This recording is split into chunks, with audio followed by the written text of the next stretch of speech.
You ready, Chris? Good? All right. Good evening, everyone. Welcome to the October 2nd Pontiac Planning Commission meeting. Some introductions here. On my far left, we have Corey Christensen, our senior planner. Next to him, who is not currently sitting there, is Mark Yandrick, our city planner. My fellow commissioners, Vernita Duval. Mike McGinnis should be joining us shortly. Tim Shepard, Sue Sinclair, Chris Northcross, and our city attorney, Morgan McAtamey. And I am the acting chair for this evening, Sam. So with that, we can move forward into our first item, official communications. Do we have any of that, Corey? If we could actually do a roll call and excuse Mona Parlov. Roll call. Commissioner Duval. Commissioner Duval. Oh, sorry, hi. Hi. Commissioner Shepard. Present. Commissioner Sinclair. Present. Commissioner Northcross. Present. Commissioner Henley. Present. Okay, and with that, I think we need a motion to excuse Mona Parlov. okay. I make a motion to excuse Mona Parlov. Support. I think you can do all in favor. All in favor? Aye. Aye. Aye. Okay. I think now we are on to official communications. I have none at this time. Thank you. Are there any amendments to or approvals to the agenda? I have no changes. Any from my fellow commissioners? I have one comment. The minutes for review appear to be September's minutes and not August's. I don't believe we've approved August minutes yet. You did at the September meeting. Did we? Yeah. I know there were a significant number of changes, but I checked the video. Okay. Yep. That's my only comments. Thank you. All right. Next would be, yes, Chris?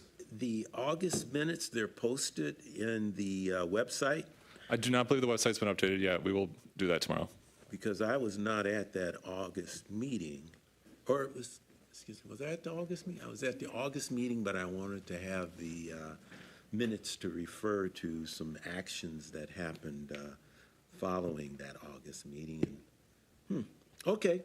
Will they be posted shortly? Yes, by the end of the week. Thank you. All right.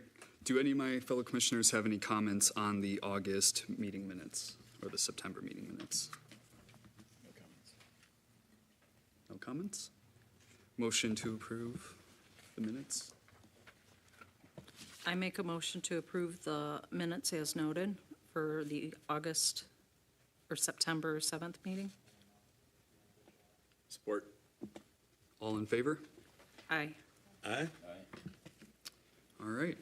And with that, we can move on to our first item, which is SCP 24-009, a special exception permit for 1345 Baldwin Avenue.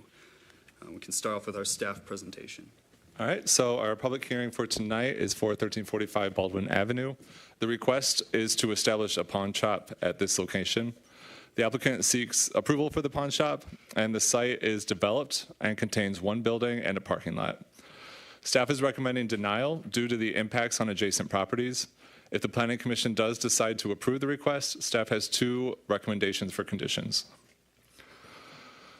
In terms of background, the proposed site for the pawn shop is on the west side of Baldwin Avenue and 2 blocks south of the Canadian National Railroad.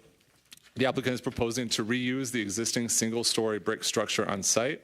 The footprint of the building is 3,573 square feet with parking to the south of the structure. The site is legally conforming regarding setbacks, building dimensions, lot size, and frontage requirements. The parking lot to the south will be configured for 12 parking spaces, and the applicant is proposing to add street trees and a dumpster. There are currently no existing pawn shops within 1,000 feet of the subject parcel. That requirement is actually in the zoning ordinance. There's a few standards specific to pawn shops. One is that the frontage has to be 60 feet. One is it has to be on an A or B street, and one is that it has to be no closer than 1,000 feet from any other pawn shop. The applicant meets all three of those standards. Kind of the pointer. All right, so this is an aerial.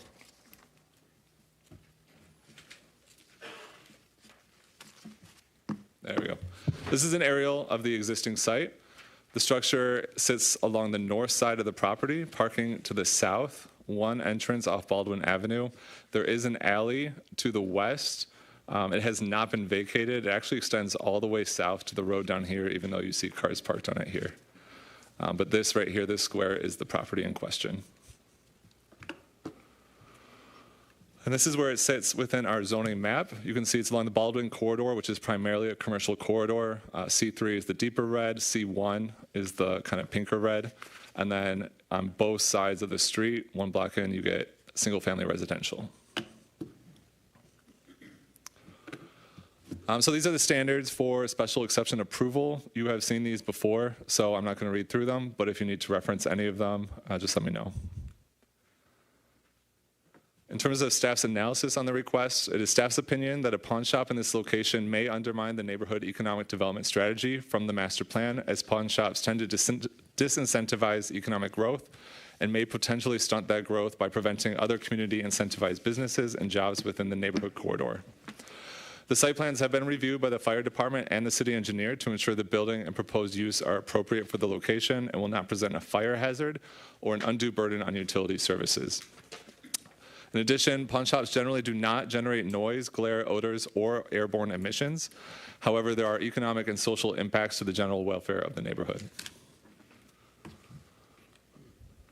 With that, staff's recommendation is denial due to noncompliance with standards 1 and 2. If, however, the Planning Commission chooses to approve, our proposed or recommended conditions are: 1, this pawn shop shall comply with all other applicable federal, state, and local laws and regulations, including those contained in Chapter 26 of the Pontiac Code of Ordinances. And 2, all the conditions of the associated site plan approval are honored. With that, I have sample motions, and then I believe. And thank you, Corey. I just wanted to clarify for Planning Commission, the applicant, and the community that is here. The staff's analysis is based on an article that is referenced in the footnote of your staff report included in your staff packet. So we didn't just arbitrarily say that this is going to ruin the neighborhood per se, but we're just looking at other evidence that looking at the future and potential of this Baldwin corridor. So thank you. All right. Are there any questions for me? Bernita, any questions? No. Tim? No comments yet.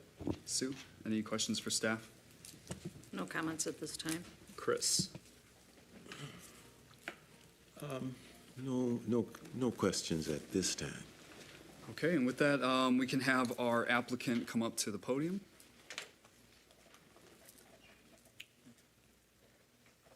If there's any additional information, context you'd like to share with the Planning Commission, this is the time to do that. Thank you very much, everyone.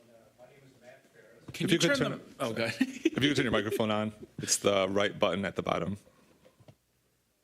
Right there? Yep, there you go. Okay, good. My name is Matt Ferris. Thank you very much. I'm the owner of Mega Pawns. I have 5 stores in Michigan, 3 in Flint, 2 in Waterford. And I've been in the business for 33 years and started out in Flint. And we wanted to come down to Pontiac because we wanted to expand a bit more. And we felt that this location would suit us for our type of business.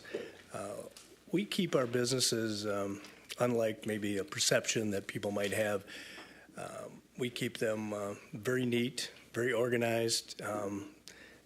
The facade of the building will always be, pristine. We keep the property clean. And we're in the business because there are people who need us. For example, people who come in and they need to borrow money for medical reasons, or they need to get a prescription and they can't just go to a bank and borrow $30. They can come in and get a collateralized loan on a TV and pay a very nominal fee of 3% to get it back in a 30-day period or even a 90-day period, which is, it's not very much money to pay back. So we offer that service, and then we also offer a discounted retail service. So the items that people come in and sell, we put back out on the shelf for sale, and that'll include high-end electronics, jewelry, and so forth, and household goods. And it's a service that we offer, and it would be comparable to like a Goodwill, except our items are a little bit higher end and useful. So we come down asking that you would consider this, and we will definitely benefit by employing small business employees from the local area and create a good tax base. And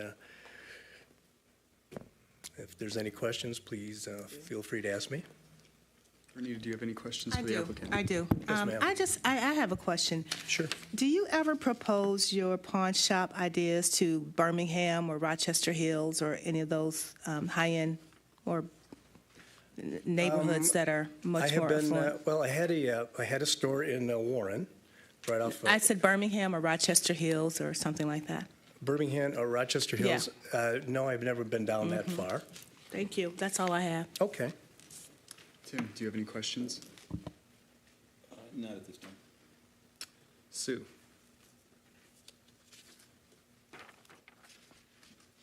What are your hours of operation?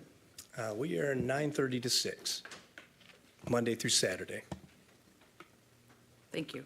You're welcome. Yep, Tim? Yeah, sorry. What would you do to the facade of the building? Like, what would your changes be as far as the look goes? Well, we You know, would, signs in the windows and stuff like that? whatever we would have to do to conform to the restrictions or regulations, and then we would like to, if it's allowed, we'd like to paint.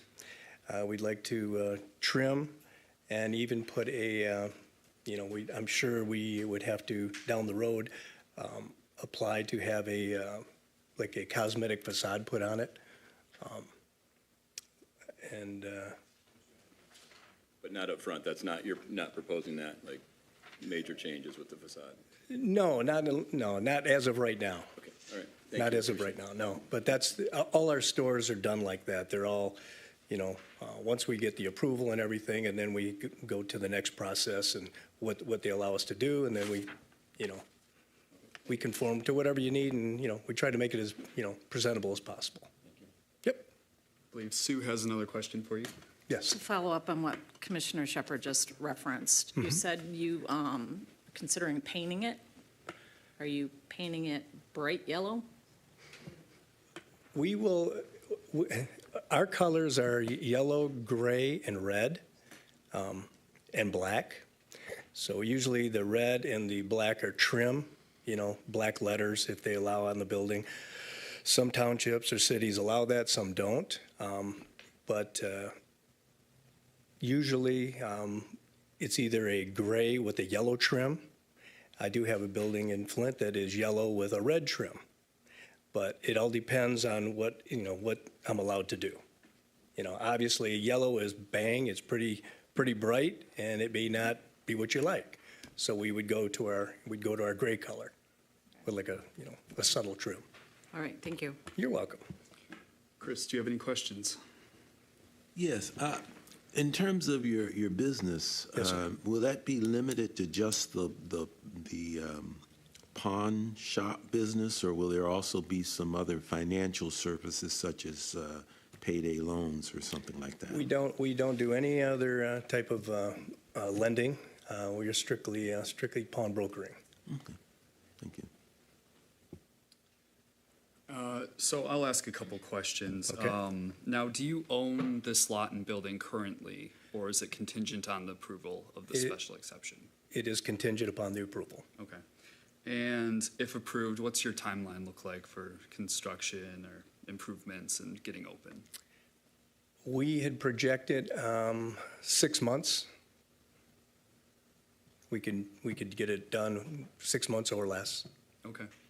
Now, one of the things that was mentioned by staff is the residential neighborhoods directly to the west of the building. Do you have any plans to address any potential impacts that your business may have?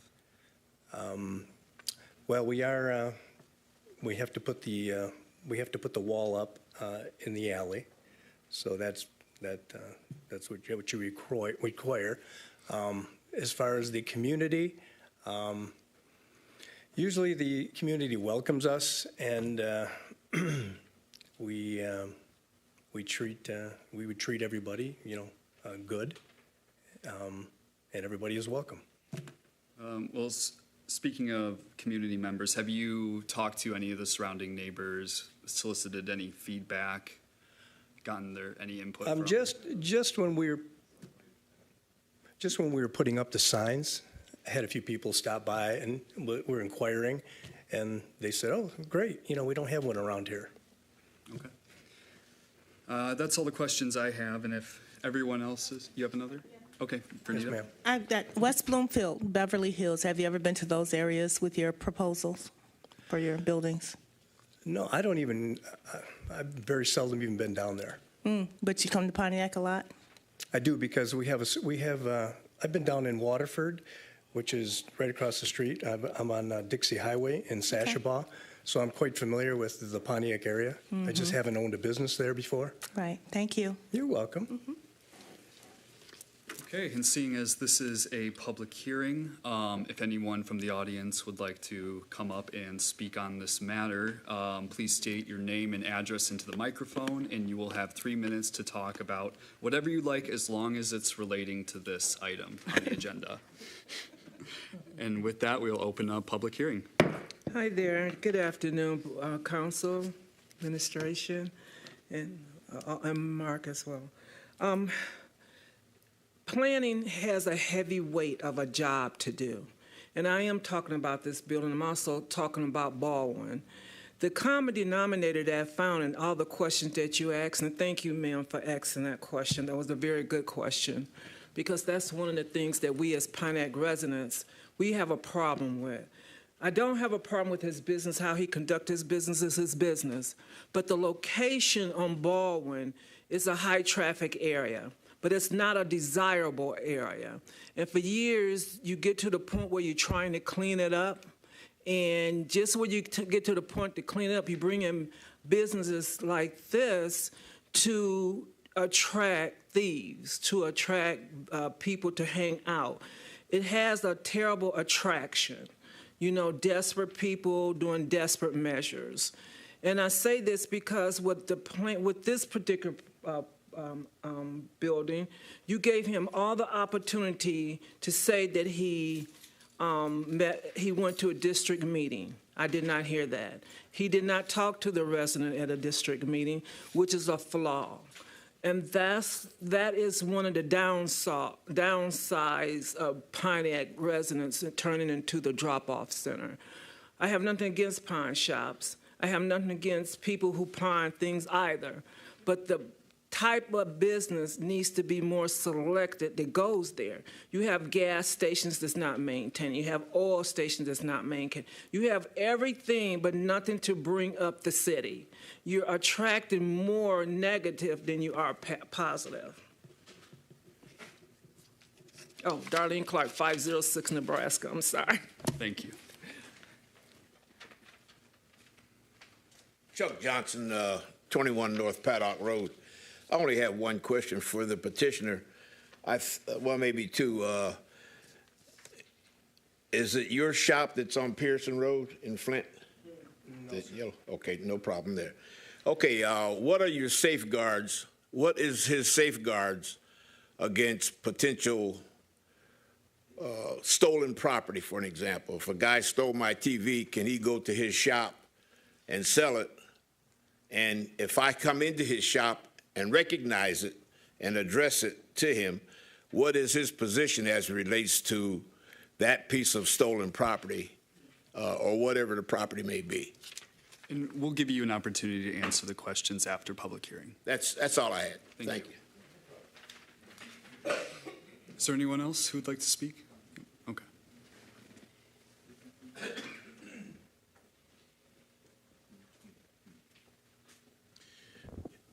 Carlton Jones, 1323 Oakland Drive.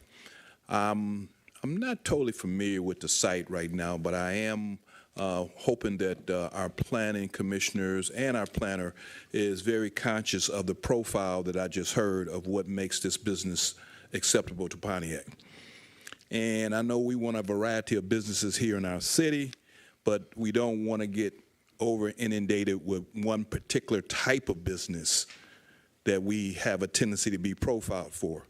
Nothing against the petitioner per se, but I think we're talking about master planning our city to get over inundated with what is more profiled for our city, and we're trying to change our city. I think we need to be very conscious of that. We need to be very conscious as we try to change our economic standards, because one of the reasons why he's not going to this business doesn't go to certain communities is because the economics of those cities just don't allow it. So we have to be very conscious of what we profile for and not get over inundated with those types of businesses. I think Mr. Chuck Johnson asked a great question, because we know that's what happens a lot of times with these types of businesses. People do take a lot of materials there that they're trying to get rid of quickly, and it becomes a situation where you want to be able to make sure we do have some safeguards, that we don't have a lot of that going on in our community. I'm not quite sure if I understood what he was saying when he said some people came up to him while he was putting a sign up. I think you all should truly, the question you asked about, had he made contact, I think that needs to be definitively something that he can address, not just casual, because this is something you're talking about we're going to be living with. Don't casually come and say, well, some people came up to me. You're coming to be a neighbor with people already there. You should make an effort to see how receptive your neighbors are to you bringing this type of business in. Thank you. Thank you. Is there anyone else who'd like the opportunity to speak on this matter? Okay, with that, I'll close the public hearing. Now, sir, if you'd like to come back up and answer any of the questions that were asked of you.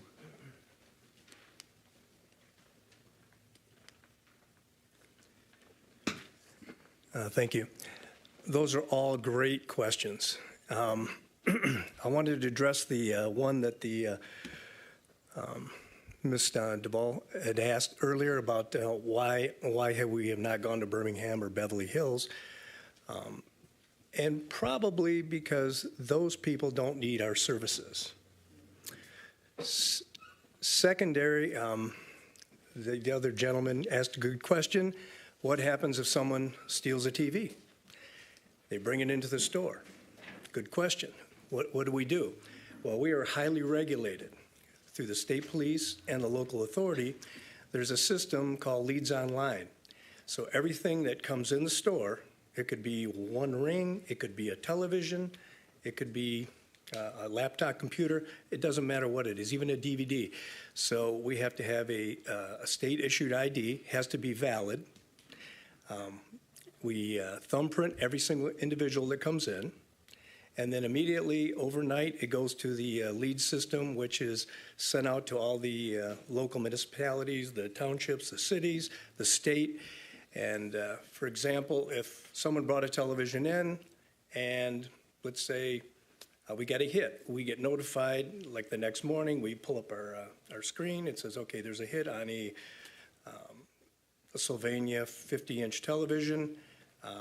We mark it as hold, please hold, contact the police and discuss, what he wants us to do with it. He says, we'll hold on to it. And then they've already have the thumbprint of the criminal, they've got the picture ID, and they have the description of the merchandise. So we assist the police in that endeavor. It's like handing them the item on a silver platter. I mean, the guy's guilty, it's his. And then it can be returned at no charge to the rightful owner. So that, it doesn't matter what it is. So we are highly regulated. So no, it's not like somebody comes in and sells something to us, and then we put it in the back room, and then the owner from the neighborhood comes in and says, hey, our television was stolen, and and that's how I made my business for the last 30 years, and everybody trusts us, everybody likes us, and we're a place to go where they can get honest retail and honest loans. And I wouldn't jeopardize my business to hold something that was stolen or argue with a customer who had something stolen. I would assist him and the police department to get their item back. So I just wanted to make that clear. Whatever the perception is from pawn shops in the past, or even some of the stores who may not run a straight ship, we do everything by the book. And I can give you references, I can give you people to call. I left you that letter up there for the mayor of Flint. I've known him for 20 years, and he frequents the store, buys stuff from us, and he's a good person. And if you have any question, you could call him about my integrity. And but if I come to this community, which I hope you guys will allow me to, I just want you to know that we will be very upstanding. We will cooperate with the local people and the police department, and shouldn't have any problem. And that's all I want to say. And welcome, Commissioner McGinnis. At this time, are there any final questions from any of my commissioners? Yep. So I forgot, I'm sorry, Mr. Yeah, sorry. When I asked you if you'd gone to West Bloomfield and Beverly Hills and all of the other areas that are pretty affluent, you said these people didn't need your services. I'm not going to ask you to describe the type of people that need your services, but I would like to know if you are so caring, and you apparently are, you want to do right by these people, why haven't you reached out and spoken with them and to see if there's been a town hall, how much have you engaged in the city of Pontiac and our community? As far as engaged? Yeah, with the people specifically in the neighborhood where you want this establishment. I have not engaged with anyone. Thank you. Just to be honest with you. Sue, you said you had a question? This actually is for Commissioner McGinnis. Whose district is this? I don't want to falsely identify it as 3 or 4. It's very close on the border, and I can pull that up and look, but I know that, in the distance I can see what was Monster Burger just north of it, and that is located in 4. I know that for sure, but this might be right at the border, and so it might be the northern tier of 3, but right at the perimeter, the edge of those 2 respective city council districts. So I'm going to assume that you haven't interacted with the council representative for that district. No, we have been dealing just with the planning commission, based on what our knowledge was of what we had to do to get the special exception. If I wasn't sure if that was down the road or this was the first step. So it's a new city to me. I'm sorry, but if you would like me to reach out, I'd be more than happy to. But I did not do that. No, I did not. To clarify, it's District 4, Councilwoman Kathleen James. We looked at the map. It would have been nice to know some of her concerns or feedback on this project. I just wanted to add a little bit regarding receiving of property and getting it back to the rightful owners. It would be interesting in this council chamber at this time to know how many people have the serial numbers of all their high-end tools written down, because that's the only way you're going to get back your merchandise. Good question. I was working on a house in Pontiac. I lived 1 block away, was there all the time, broken into multiple times, 2 days back to back, stole very expensive tools like a DeWalt 12-inch double compound bevel miter saw. Ended up at the pawn shop on Huron, not yours. Didn't have the serial number. There was no way I was getting it back. We were never notified, or I was never notified, and it was an extensive amount of items. You said you have another facility in Waterford and Flint. I researched you online. That's how I knew about your yellow. Okay. Not yeah, a fan. All right. Not a fan at all. Not a fan of the colors on Huron that are not your buildings. have you had any break-ins at your facilities? I haven't had a break-in since, I want to say, in Waterford, I had I want to say it was 2012. I only remember that because I had shoulder surgery, got a call at 2 in the morning. Someone had stolen a car, a Jeep, and drove it through the front of the building in like November. And anyway, they caught the guys. They were from Pontiac, caught them. They all went to jail. And that was the only break-in I had. Okay. Had one in 1996 when I just got started, about 5 years into it. But that was before the security has been enhanced to this level now. And just so you guys understand, I have a company out of Detroit who handles all my security.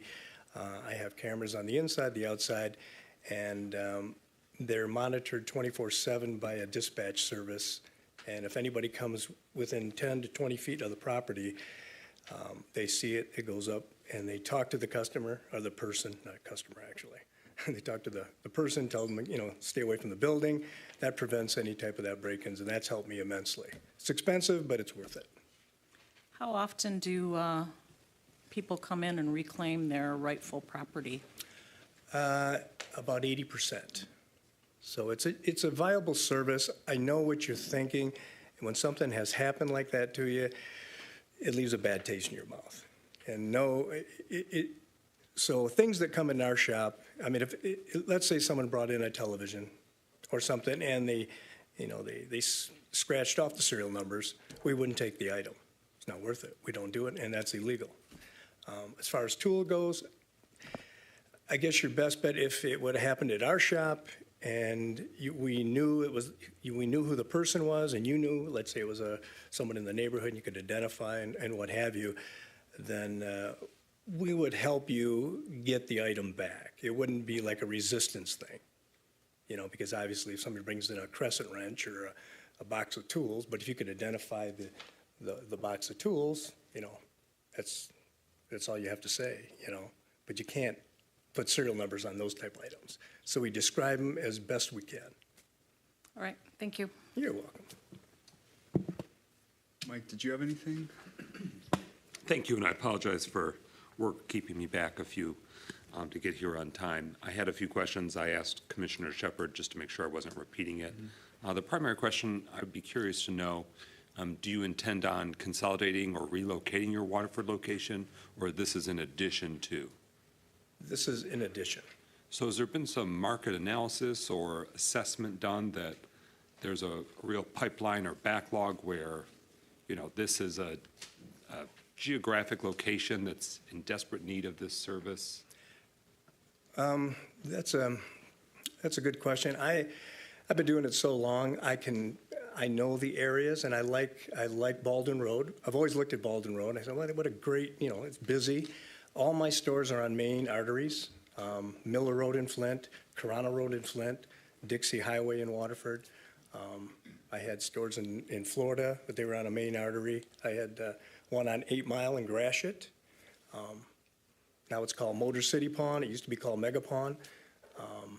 So I know my areas really well, but and I like Pontiac. I mean, it's it's conducive to our type of business, and I think if you allowed us to come in, I don't think you'd have a problem with us, and people in the community would like to use us because we are a viable business, and people need a place where they can get some money, short term. It's not expensive, and if they want to come in and patronize us and buy goods from us, we're there, and it's a one-on-one business. It's not like you go into a big box store and buy something, see you later. We know our people, and we get to know them really well. So we have a lot of repeat business. Thank you. And my follow-up question would be for staff, I believe. What would be this designation that requires a special exception? What's the category title? Pawn shop. Pawn shop. So it's specifically and explicitly called out. Thank you. Nothing further. Okay. And if no one else has any final questions, any comments? Yep. Go ahead. So I think you get the impression that you're being picked on, but it sounds like you're a good business person. You know how to run a good business. I think what our problem, well, I shouldn't speak for other people. Where my problem is when I see pawn shops when I drive into a city, I think of a declining area. So, and it says nothing about how you run your business. It's just what we're trying to do right now as a planning commission, as a city, is elevate things. So that's why it's hard. I've had friends that have owned pawn shops. It's great. It's a great business. I get it. I just don't think it makes sense for what we're trying to do right now. So, again, not trying to pick on what you're doing. No, excuse me, I don't want to interrupt you. No, that's all I have to say. But I want you to realize that we're not trying to push you out as a business. I just don't think it makes sense. Like, when you drive into an area, I can judge it like your areas. I know my areas. Yeah. So I'm a developer also. So when I drive into a city and I see a lot of pawn shops and I see a chain of liquor stores, all of that stuff going on, I get an impression. We have a decision to make a decision based on a pawn shop. Like sometimes we don't get a chance to do that. Right. So it has nothing to do with you. It's not personal. It's just I don't think it fits for personally. I don't think it fits for what we're doing. Right. And I can appreciate where you're coming from. Been fighting that perception for years and have changed a lot of minds once I'm in there, and you will see that the business will look good from the outside. It's presentable. We don't have. It'll look better than most businesses on the block when we get done, and the people that come in, we have to lose that perception that everybody is. And I was reading part of this staff recommendation thing, and you use words like skid row and decline. That's not how it is. People come in because they need us for a reason, and they're good people. Our average age are 35 to 50. The bread and butter of people who make money, who own homes. Not judging your clients, not judging you. There's a need for everything. We have one downtown that's awesome. He's been there for a long time. He's a good person. Yeah. I'm just giving you my opinion on why I don't think it's a good idea. And I understand that, and you've been around. You've been doing it for a long time, and but I just want to assure you that I'm not coming in because I found this. I'm not like salivating to open a business. I would like to open the business here. It would be good for the area. People would use us. You're not going to have a problem with, vagrancy, people hanging around. This is the place to hang out and, make side deals. We don't do that. We run it legitimately, and we are so highly regulated that you would know, you'd be the first one to know if there was a problem with one of our stores. Right. I just want you to know, if you go to Florida, there's a bunch of them down there. And they charge 25% interest per month. Okay, that's a lot, right? Pretty excessive, but it's legal. We charge 3% interest a month. A guy can come in and get $50 and come back and give me $51.50 and get his own merchandise back because he gets paid on a Thursday. He wants to go out, take his wife out to dinner. He doesn't get paid till Friday. He comes back Friday, picks the item up. That's what they do. And then some people come in, well, I don't need this anymore. I'd like to sell it. And then we take that item and we put it on the shelf. But it's a place where they can get instant cash legally. You can't go to a bank if you don't have money in your debit card. You can't go to the bank and say, hey, look, I need $300. They say, well, go to the pawn shop. They come to us. Right. Lady comes in and says, hey. I'm going to have to cut you off there. Okay, but, I can go on. I'm sorry, I'm rambling. But I believe Sue, final comment if you have a quick Just one. to follow up, I did read your Google reviews, and I didn't read them, but your rating is very good. I just wanted to point that out. Thank you. Mark or Corey, can you just kind of confirm what I'm going to say? The sites on the west side of Baldwin, which is the side that you're building, the building that you're interested in. So the north one we just approved for the redevelopment of the car wash. Correct. And as well as the one to the south we looked at for the car lot. Mm-hmm.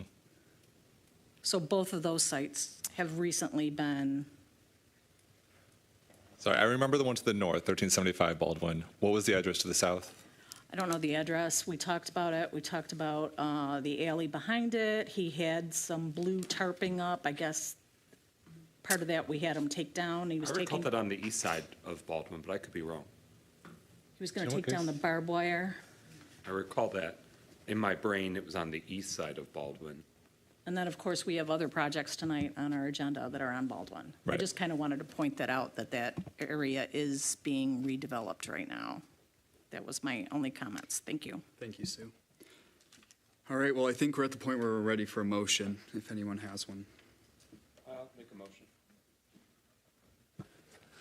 I move to deny the requested special exception permit for a pawn shop at 1345 Baldwin Avenue based upon the findings of fact that it does not meet standards 1 and 3 of the 10, of the 7. Here, I put them up.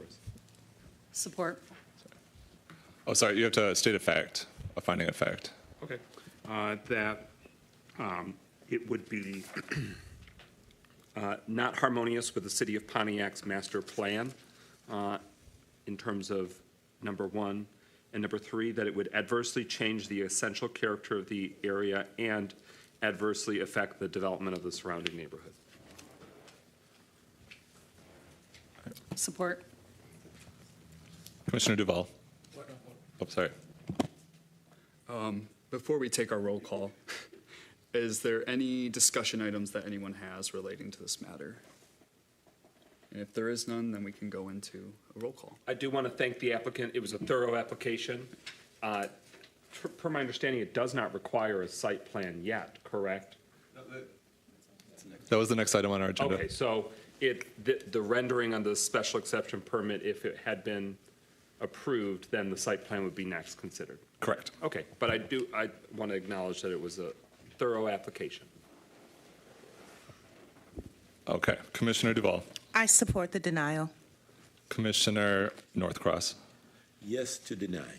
Commissioner Sinclair. Yes to deny. Yes to deny. Commissioner Northcross. You already got them. So, sorry, Commissioner Shepard Yes to deny. and Commissioner Henley. Yes to deny. Motion passes. Thank you again for your time and your consideration for Pontiac as a place for business. Now for Morgan, is there anything, do we have to go through our standard procedure for the site plan review, or is that just stricken from the agenda? Because we can't proceed without a special exception permit, we no longer have to proceed, because we can no longer proceed on the special exception permit, or the preliminary site plan, my apologies. Should I move to table indefinitely? No. Just it automatically? Yep. Okay. All right, thank you so much. And next on our agenda is public comment. This will have the same procedures and rules as the public hearing before this, except you are allowed to speak on whatever matter you'd like. And with that, I will open up public comment.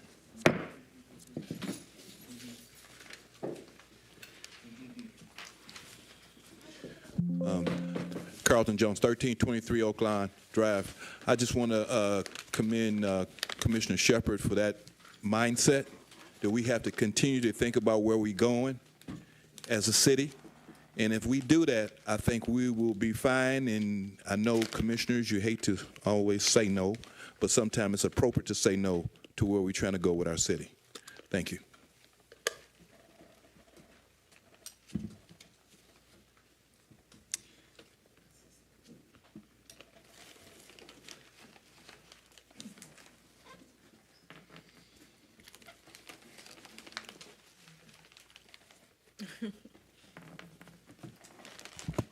Once again, thank you, council, for looking out for the city, and especially that side of town. That side of town is a very, very, very sore side. It's been that way since I can remember, even when I was a little girl, and it was that way. But with the community development for the rec center going over there and other items that you're trying to do, the safety of the welfare is not to entice the people to do wrong, but to encourage them to lift themselves up. I know you have a hard job. I respect that. I respect a lot of your decisions, though I may not agree with all of them, but the majority of them I do agree with. So with that being said, it's not that you're not doing your job. I do speak for the people, and I have the authority to speak for the people. But understand this as well.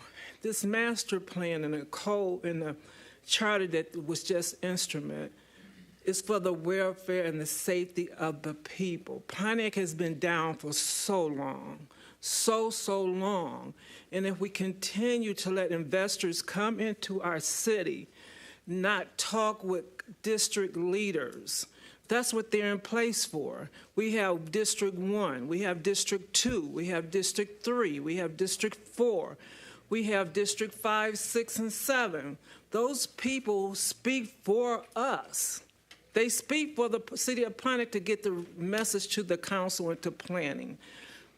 Let the investors fully, in filling out these applications, speak with the community before you decide to make a decision. Do not speak to just one person. Do not speak for the person who come up to you. Go to these district meetings and get a clear understanding as to what's really going on. That's what they're there for. They are very important.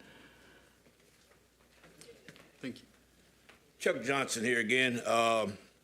I'd like to emphasize the fact that a lot of these petitioners that come to the city and make application downstairs at Mr. Dandrick's office, I think these individuals should be either told or noted that it would be in much of their best interest if they would try and share some of their plans and thoughts with the neighborhood so that when they come here, they won't be of a surprise that this gentleman here was. He was really surprised that he didn't engage with the neighborhood.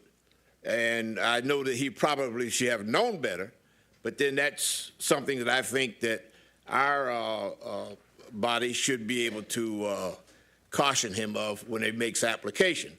I also want to make clear that a lot of the petitioners that come to this meeting for their reasons, I like to know that they don't come here in fear that a council person may be the reason that their petition is either failed or is passed. I know that Mike has a lot of influence on things that are said at that table. And I noticed over time frame that a lot of things that he speak on, it fails or it's approved. And I hate to think for one moment that his comments has influenced anyone at that table. And I hope that everything that you vote on, whether it's yes or no, that these petitioners all understand that there's no pushback or whatever term you want to use.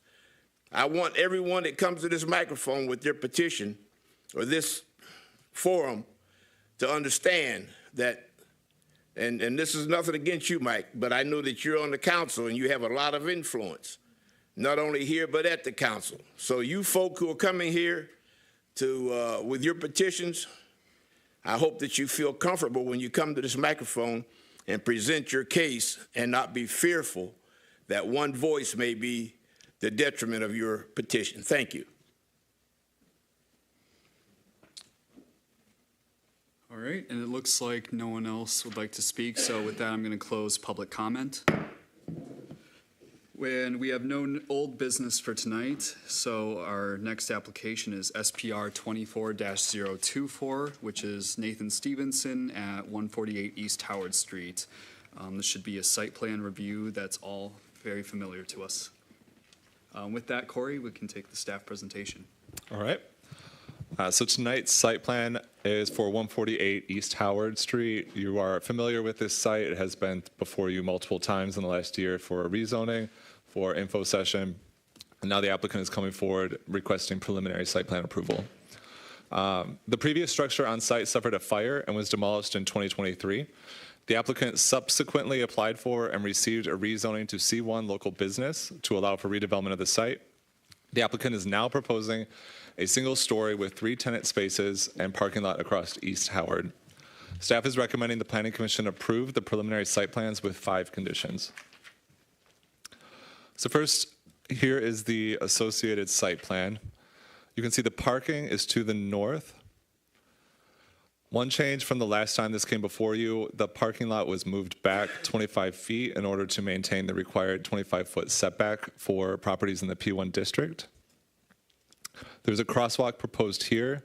One of the conditions of approval that we're recommending is that the applicant work with city staff to find a more appropriate location for the crosswalk. Furthermore, the building they are proposing is down here. It is shaped like an L due to the unique nature of the properties. There's some additional parking right here with some handicap accessible spaces right directly adjacent to the building. There's going to be 3 tenant spaces with entrances off the front here. One space over here is going to be a hall for hire. And then I forget which order. One is a laundromat and one is a barber shop. There's also a dumpster right down here. And I believe Mark wants to say something. I just want to clarify Corey's comment. The hall for hire is really a place of assembly, but this application was received prior to the moratorium. So I do, and the use is not being approved. This is really a site plan for the building, but that we did want to share what the applicant's intent for the use is. I apologize for my last job called it a hall for hire. Here we call them places of assembly. All right. So here's where the property sits within the zoning map. The properties have already been rezoned, but just as a refresher, the properties to the north, there are 2 parcels zoned P1, to the south C1, shaped like an L, surrounded by R2 properties. That's the deeper red, and the lighter red is R1 single family. This is a street view looking south from East Howard Street. I took this photo in December of 2023. You can see the previous structure on site that suffered a fire. The proposed building is going to extend. Perry's over here. This is East Howard right here. The building's going to extend this way and then back. And then this is a street view looking north from East Howard Street. This is going to be where the proposed parking lot will be located with the 25-foot front buffer entrance right here, parking in the back there. So the first standard, this is actually an issue that was raised by Commissioner Sinclair. Properties in the C1 district must maintain a 20-foot side yard setback where adjacent to residential properties. The applicant will need to obtain a variance from this requirement due to the east setback of 5.4 feet. So I did a zoom in to kind of demonstrate the issue here. This lot line here and here, the applicant is required to maintain a 20-foot setback since these are residential properties or R2 zone properties. Typically, the requirement is 0 feet, but since these are residential, the requirement bumps up to 20. But that would render this parcel undevelopable for commercial. So the staff is recommending a variance to address the concern. In terms of front parking, the applicant will need to revise the plans to provide at least 40% transparency.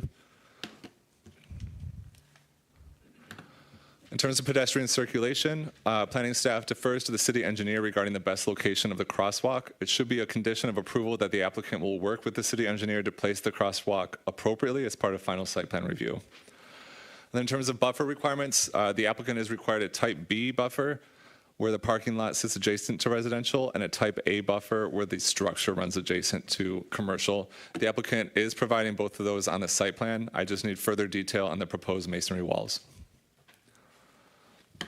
And then in terms of standards of approval for circulation, the proposed site has adequate traffic circulation and pedestrian access for barrier-free spaces. The city engineer will need to review the crosswalk location to determine if it should be moved. In terms of buildings, the applicant is proposing proper buffering and a reasonable sized building that will not negatively impact neighbors. In terms of natural features, there are none on site in need of preservation. In terms of site layout, the applicant has met the ordinance requirements for proper buffering of the retail structure and the associated parking lot. And then in terms of zoning ordinance compliance, site plans should be revised to provide additional information as part of the final site plan review, and a variance must be secured for the side yard setback. And with that, staff's recommendation is to approve with the following 5 conditions. 1, the subject parcels shall be combined before the final site plan is approved. 2, the front facade shall be revised to provide at least 40% transparency. 3, the applicant shall amend the plans to seek approval from the city engineer on these 2 items. 1, the curb aprons on East Howard must be reduced to comply with city standards. B, the crosswalk on East Howard Street and the sidewalk ramps must be relocated to the intersection of East Howard Street and Gingell Court. The applicant shall provide further details on the proposed masonry walls to comply with the zoning ordinance, and the applicant shall receive a variance to allow for a 5.4-foot side yard setback. Alternatively, they could modify the plan to comply with that requirement, but I believe that would be quite challenging. And with that, I have sample motions. All right, thank you, Corey. Vernita, do you have any questions for staff? No. Mike? At what point would the variance be able to be granted on that setback? So the applicant already applied this morning. We are scheduling them upon a review of the application, but for the November 18th meeting, they would make a decision that night and it would be effective immediately. For the Zoning Board of Appeals? For the ZBA. Okay. That's my primary question, but secondarily, the dumpster enclosure close to Perry, is there any requirement in terms of where that enclosure has to be in relation to a corridor road? Or? It just states that it can't be in the front yard, and in our, I know it's a corner street, but we're considering East Howard the front. In terms of, otherwise, they just have to be screened, so there has to be a wall at least the height of the dumpster. Does the P1 parking lot north of their site, is that eligible to have a dumpster enclosure there? Let me check the ordinance. Okay, no rush. Those are the questions for staff. Thank you. Thank you, Mike. Tim, do you have any questions? No questions, yeah. Sue? Corey, can you elaborate on this 25-foot green belt? What do you mean by green belt? Sorry. I'm referencing it because it's on the plans. Are you referring to the setback here? Yes. So that's required in the P1 district for a front yard setback of 25 feet. And so that's why the parking was moved. Okay. I emailed earlier today regarding the side yard setbacks. Correct. So this property is on C1. P1. Sorry, P1. That standard was only applicable to R1 properties. Sorry, yes. R1 properties, and this one is on P1. Right. When you have a P1 adjacent to an R1, there has to be a 10-foot buffer. The ordinance requirement is when there's a parking lot in an R1 district. Then you couldn't utilize it as a parking lot. You'd have to rezone it. Correct? The way the ordinance writes for that section, it's actually for uses that are permitted in the R1 district. So that would be if you're doing a parking lot for an existing use, maybe that's grandfathered, or the very few uses that are permitted in R1 that are not single-family residential homes. So it's just a protection clause for that specific zoning district. So what Corey's report is after is there are separate standards for P1 that this attempts to follow.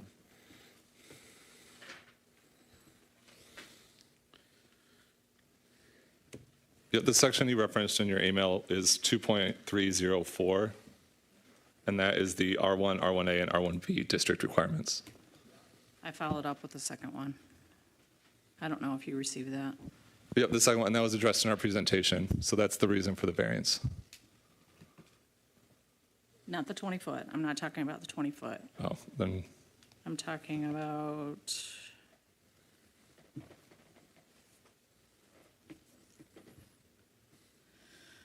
section 2.305E 2.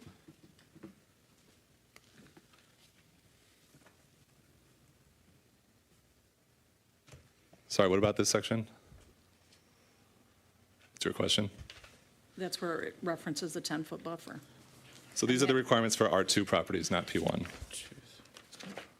It's adjacent to an R2. Right, but the parking lot sits in the P1 district, so the standards for P1 district apply. Properties in the R1 district, those are when these standards apply. But you can't have a parking lot in R1 district. So I got a chance to review Commissioner Sinclair's first email today. I did not get a chance to review the second one.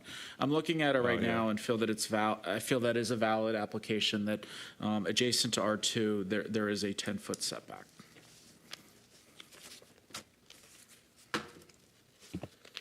So in that case, the applicant will need a variance.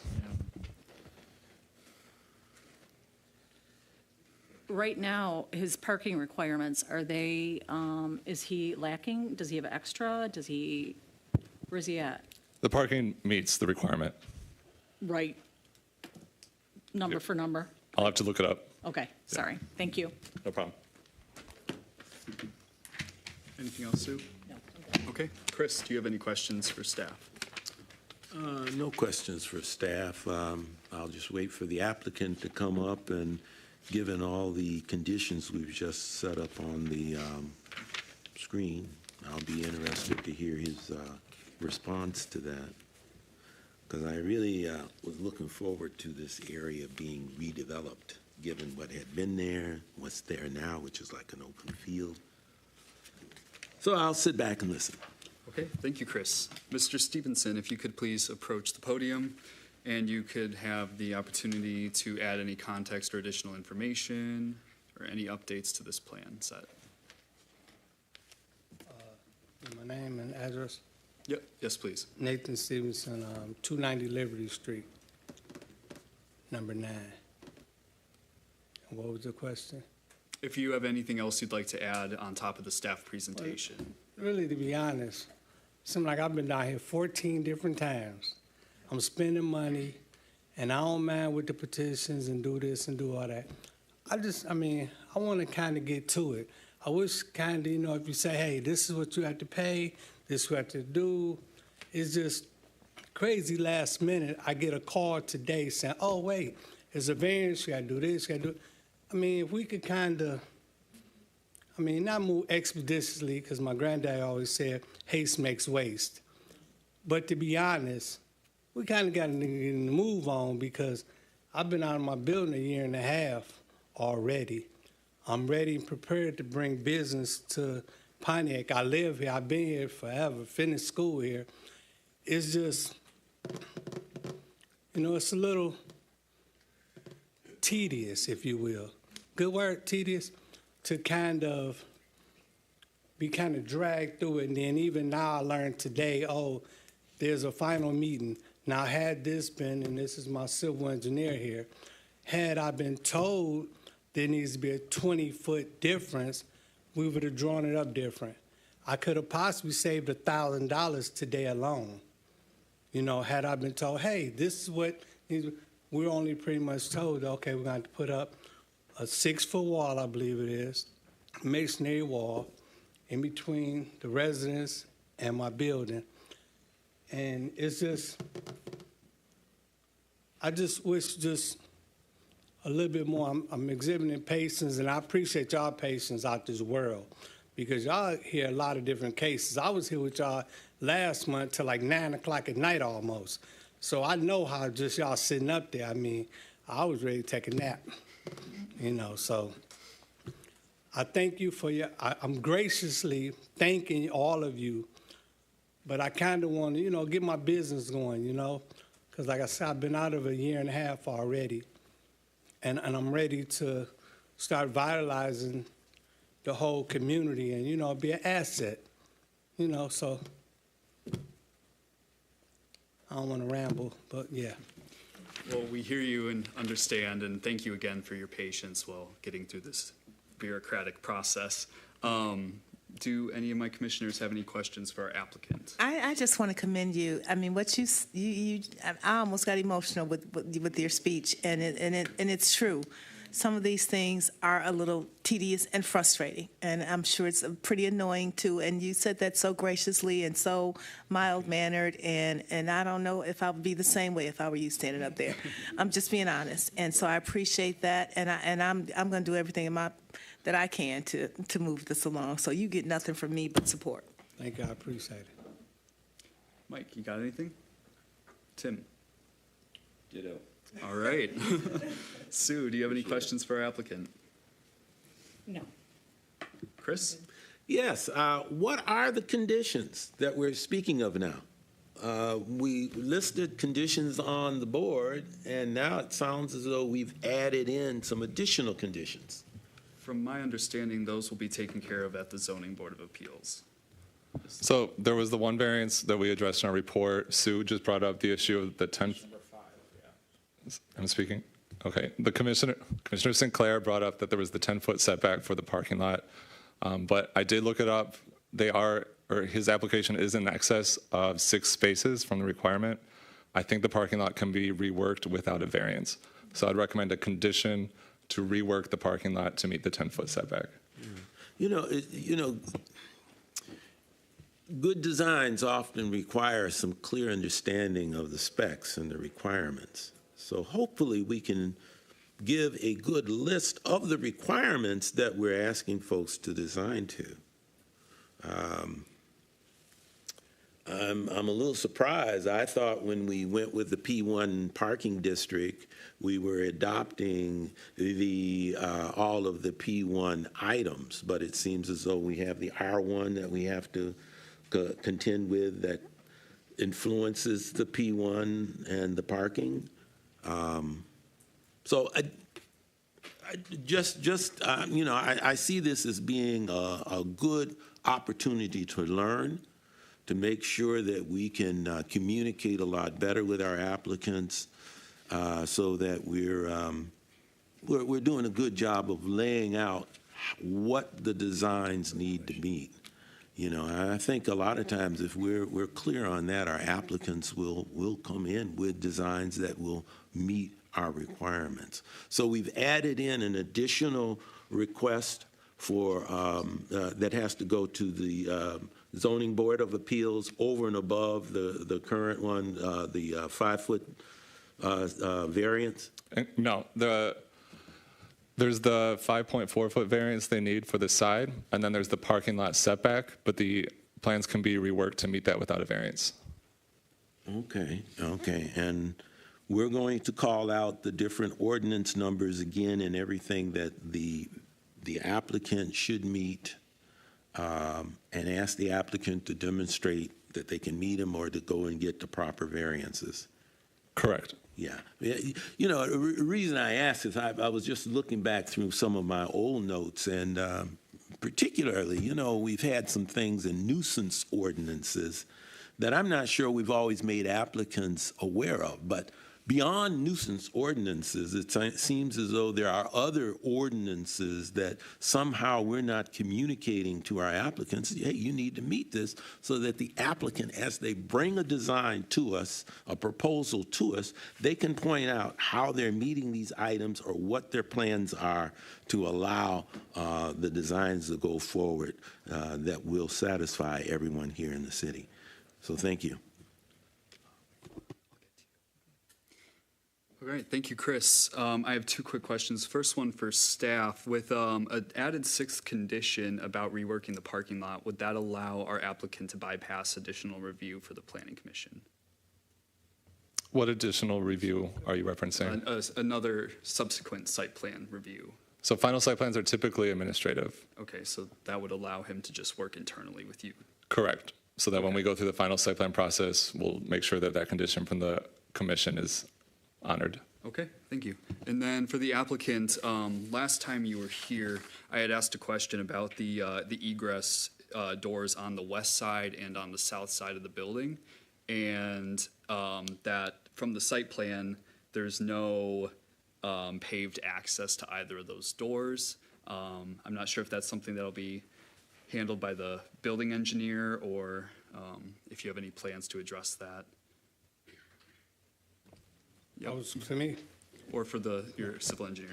There we go. I believe this is Mark Majan from Fairway Engineering. I'm the civil engineer for the project. Thank you for the opportunity. To clarify, in front of the door, we have put a sidewalk connecting to the parallel sidewalk to the road. It might not be very clear, but it is there. To the doors on the Howard side. And also parking lots, obviously there is a sidewalk in front of the doors. Right. Yeah, I'm seeing the sidewalk on the east and north side. I don't, at least the site plan page I am looking at, there doesn't appear to be a sidewalk on that left side or to the south side of the building. Oh, okay, all right. Yeah, we can show it next time. Okay, so the intent is to have one there. Usually, the building's doors have only exit door, emergency exit door in this condition like this. They're not normal, regular door where everybody gets out or anything. Okay. So for emergency, you have emergency exit sign, and then either owners sometimes go back there for maintenance purposes or whatever. It's only 5-foot pad, concrete pad is placed in front of those doors. So either we can show that continuous sidewalk is not required. necessary, I think. Okay. Thank you for the clarification. Yeah. That's all I have for now. I believe Commissioner Shepard had additional questions. Yeah, I have a question for staff, I think. I'm a little confused on does he need to get the variance, or did we solve that for him? Does he still need? So there are two issues at play. One's the parking lot. One, he does need a variance for, the other he does not. Okay, The one he, sorry, I'm sorry to interrupt you. So he needs the variance for the side building, setback. And then did we not know that? No, we missed it. beforehand? So that was missed? Yep. Is there a way to save him time on that? He's on the very next agenda that we could get him on. Okay, thank you. And Sue, you had another question? Corey, did you find out if he can put a dumpster across the street? Sorry, I got distracted. I'll look that up right now. Mr. Stevenson, Yes, ma'am. would you have an issue having a dumpster across the street? Listen, if you told me put it on the roof so I can get my business going, that's where doggone it be. Well, if it's allowed, I think it benefits you. I would have a helipad up there if you wanted me to.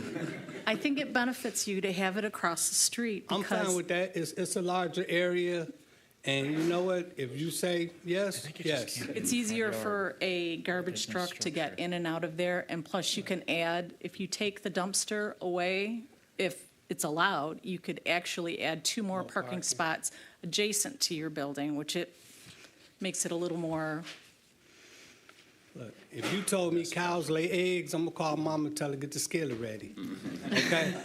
I mean, basically because, I mean, to be honest, and I know I'm making it jovial, but, we laugh, have a chuckle, but in all honesty, if y'all would have really told me I needed 20 feet instead of 5.4, I would have had this man draw it up. 20 feet, no problem. We make a skinny building, no problem. But guess what?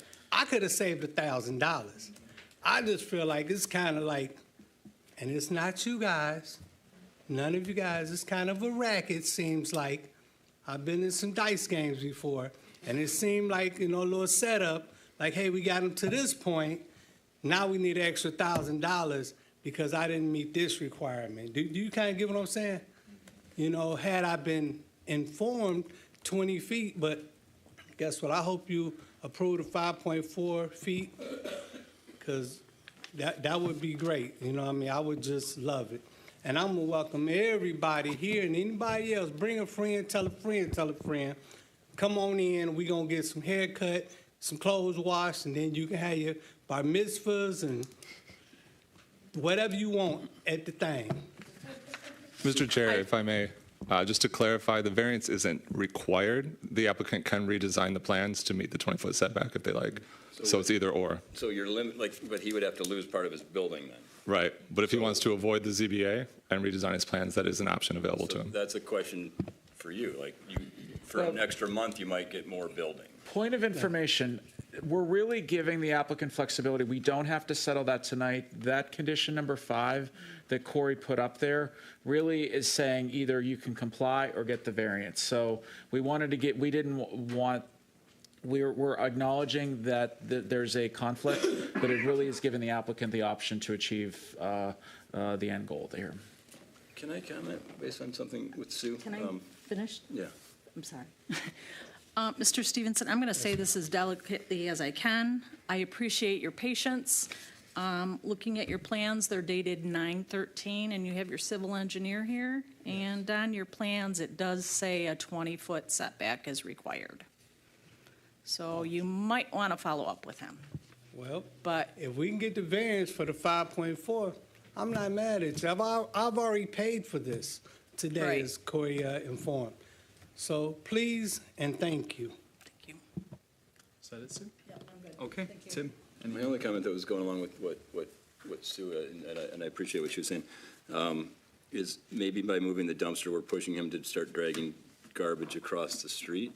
So that might be a disadvantage too. If he's running a venue and there's food that's falling out, it's falling over the street. Unfortunately, I have to deal with that on a regular basis. So that's my only comment to that. I think that's understand why the trash can dumpster, was it makes- planned to be put on that side, so when they have to go across the street. But like I told you, if you want it on the roof, Ms. Ma'am, that's where it'd be. So I did check the ordinance. It can be on the P1 parcel. Okay, thank you, Corey. Do we have any final questions for staff? I have a question. In Yes, terms please. of the movement of the dumpster, that is really optional, isn't it? Yes.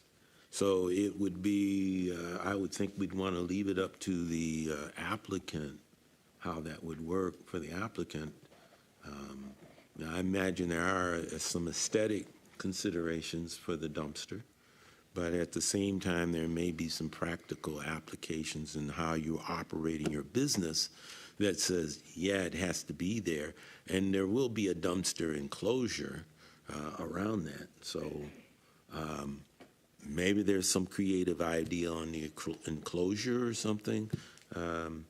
But just to point that out, I don't think that is a requirement, is it? And it would be great, maybe we need to go over just one more time the list of the things that we're asking for at this point in time before we leave, so that they're read into the minutes and that everyone here has a clear understanding of what they are. Can we do that? Well, it's my understanding that the only additional requirement or condition of this approval beyond the 5 that are listed there is to either get a variance for the parking lot across the street or redesign it so that it meets the 10-foot buffer. But that's the only additional item we've discussed. And he knows about the 5.4 width setback. Yes, that's item number 5. Now, that may be a toughie, but probably work on that. Okay, thank you. I think I'm up to speed now. Thank you, I appreciate it. All right, well, if there's nothing else right now, we can get a motion on the table and then deliberate if necessary. I can make the motion. I move to approve the requested site plan for the barber shop, laundromat, and a place of assembly at 148 East Howard based on the findings of fact identified in the staff report. Do we have a support? Support. We need to add the extra condition into the motion. Is that done in a add-on motion now that the? No, well, I defer to the attorney. Because there is a motion in support, if the original movant and the supporter agrees to amend the motion, then we can simply amend the motion without a second motion. Okay. Renita, would you like to add that condition? We all agree, right? Well, it's between you two. Do we agree? We agree. Okay, Okay, great. perfect. So we're good. All right, was there anything that we needed to discuss further relating to this? Yes, Mike? I just really want to celebrate Commissioner Sinclair for identifying not one but 2 really critical elements that are in a pretty complex set of requirements that we as a city put out. So I want to thank you for catching that not once but twice. To Mr. Stevenson's point, so we received this. We're your fellow citizens, we're your fellow residents, property owners, and the city is required based on the state. The state says there must be a planning commission to hear these things. So we're acting on behalf of all of us as the city. And so this meeting is set. We get the information a few days before. We do our research, try and make the best decisions. And I want to acknowledge that Commissioner Sinclair really dove into it and found something that was missed when staff was reviewing all the many, many, many layers of requirements based on state law and fire code and all, just all sorts of complex stuff. So thank you, Commissioner Sinclair, for that. My question for staff on the motion before us, Mr. Stevenson is here for a preliminary site plan review. He's been here in other iterations. Was it ever a preliminary site plan review, or was it rezoning? So he's been for rezoning and for info session 2 months ago. Okay. All right, that's helpful to know, because if this was the second time there was a preliminary site plan review, I'd want to do a motion to waive that fee.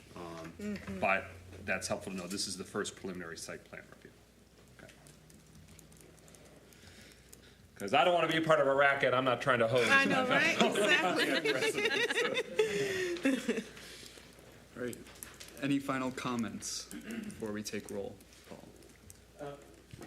I want to say thank you for hanging in there. I think it's going to be a real addition, an uplift to the community in that area. I think the laundromat will be appreciated, and I think the building itself will just start to continue the movement in that area to look more appealing. And so thank you. Thank you. And not to beat a dead horse here or anything, but the It's not city, fine, shut up. the city zoning ordinances that your site plans are reviewed against are, gosh, probably close to 1,000 pages or more. So it's a big document. Are you talking about the zoning ordinance? Yes. It's more like 200. Okay, maybe I exaggerated a little bit. Okay, however, We can handle it. however, the mistakes happen, and I understand it's very frustrating, especially when it's your money on the line. But we really appreciate your patience and wanting to stay here in Pontiac and make sure you see this through. And like we said, we'll do everything we can to speed this along. So I think we're ready for roll call. Commissioner Northcross. Yes to approve. Commissioner Sinclair.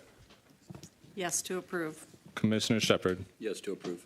Commissioner McGinnis. Yes to approve. Commissioner Duval. Yes to approve. Commissioner Parlov.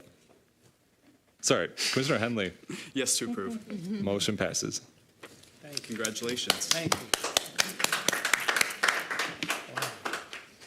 Like a boxing match. Good luck. Great. Thank you. Next on our agenda is SPR 24-035. This is an informational session for the preliminary site plan at 420 South Opdyke Drive Road. This will be the construction of a 40-unit apartment building and 44 independent living homes. So just a reminder for Planning Commission, the applicant, and the public. So both of the next two items are informational sessions. Not only is this a way to get to understand the applicant, the project, what's going on, but this is really a great opportunity if you have feedback, especially if it's collective feedback from your fellow commissioners, to provide to the applicant that they should incorporate in their plans. They have an opportunity to revise these plans along with staff's comments from Planning, Engineering, Fire, and Water Resource Commission, and then they'll be coming back for a preliminary site plan here in the near future. So with that, Corey has a brief presentation, and then we'll open it up to the applicant to begin that dialogue with Planning Commission. All right, so today's first informational item is for 420 South Opdyke Road, the construction of a 40-unit apartment building and 44 independent living homes for senior living. The applicant is proposing to remove the existing wooded area and expand the existing residential development along Kirkman and Peterson Roads.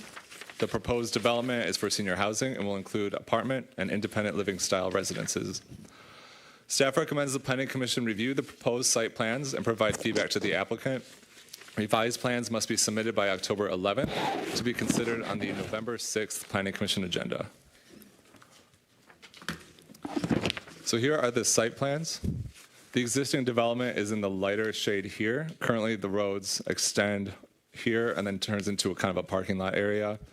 And then up here, the road terminates right here. The applicant is proposing to extend and create this loop with a 40-unit apartment style living to the south here, and then more townhome style living to the north.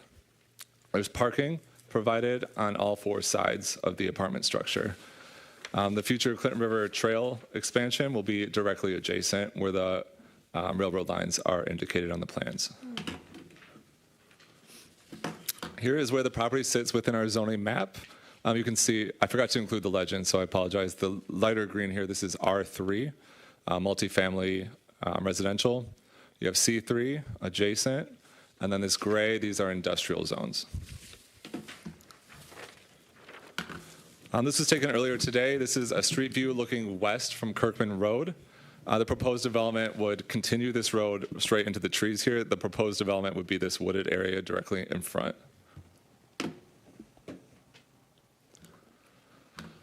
This is a street view looking west from Peterson Road. Currently, the road terminates right here. They're proposing to then extend it, and then, again, the development would occur in the wooded area to the rear.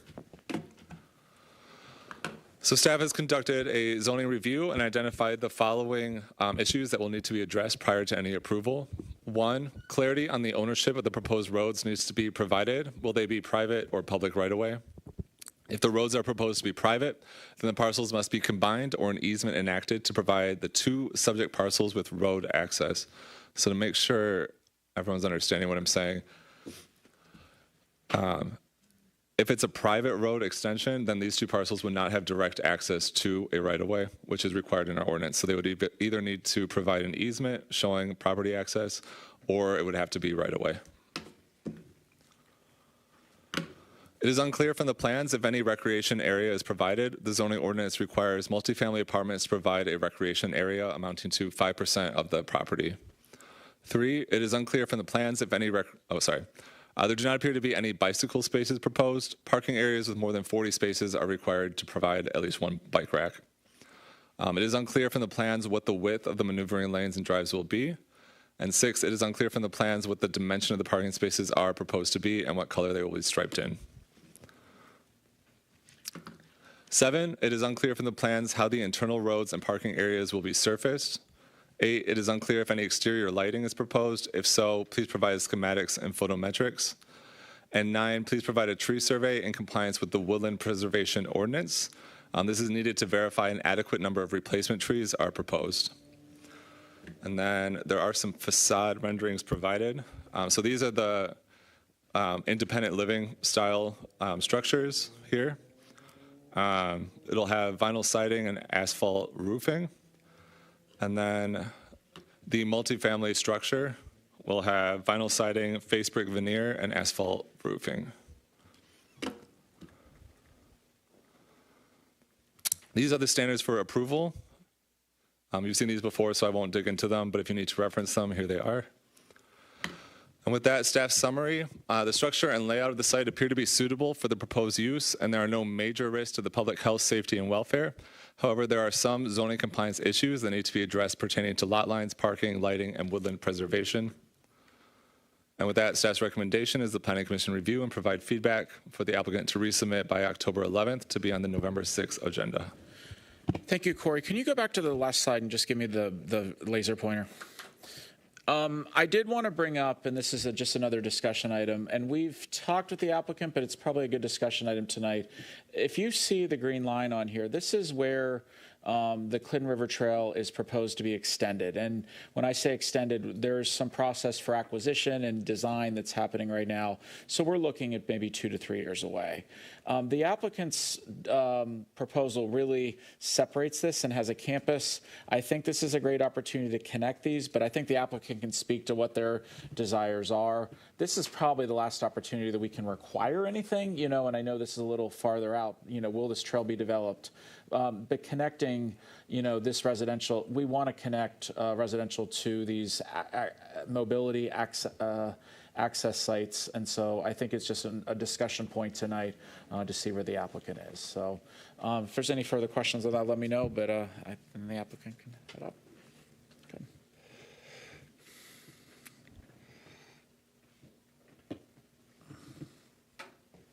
Good. So good evening. My name is Ian Wiesner. I'm the Senior Vice President for Facilities Advancement with Presbyterian Villages of Michigan.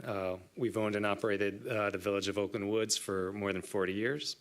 As was stated, we currently provide 216 units of affordable senior housing, as well as a clubhouse that serves the community. We are looking to expand on property that we already own to add an additional, as we said, 88 units to the community. Several of my colleagues are here. Tracy Latham, who is the administrator of the Village of Oakland Woods, Carlton Jones, a board member, Tamara Ishak, who is our project manager, are all here. And then we, of course, have our civil engineer, who is available to help provide more detail and help answer questions. Thank you very much.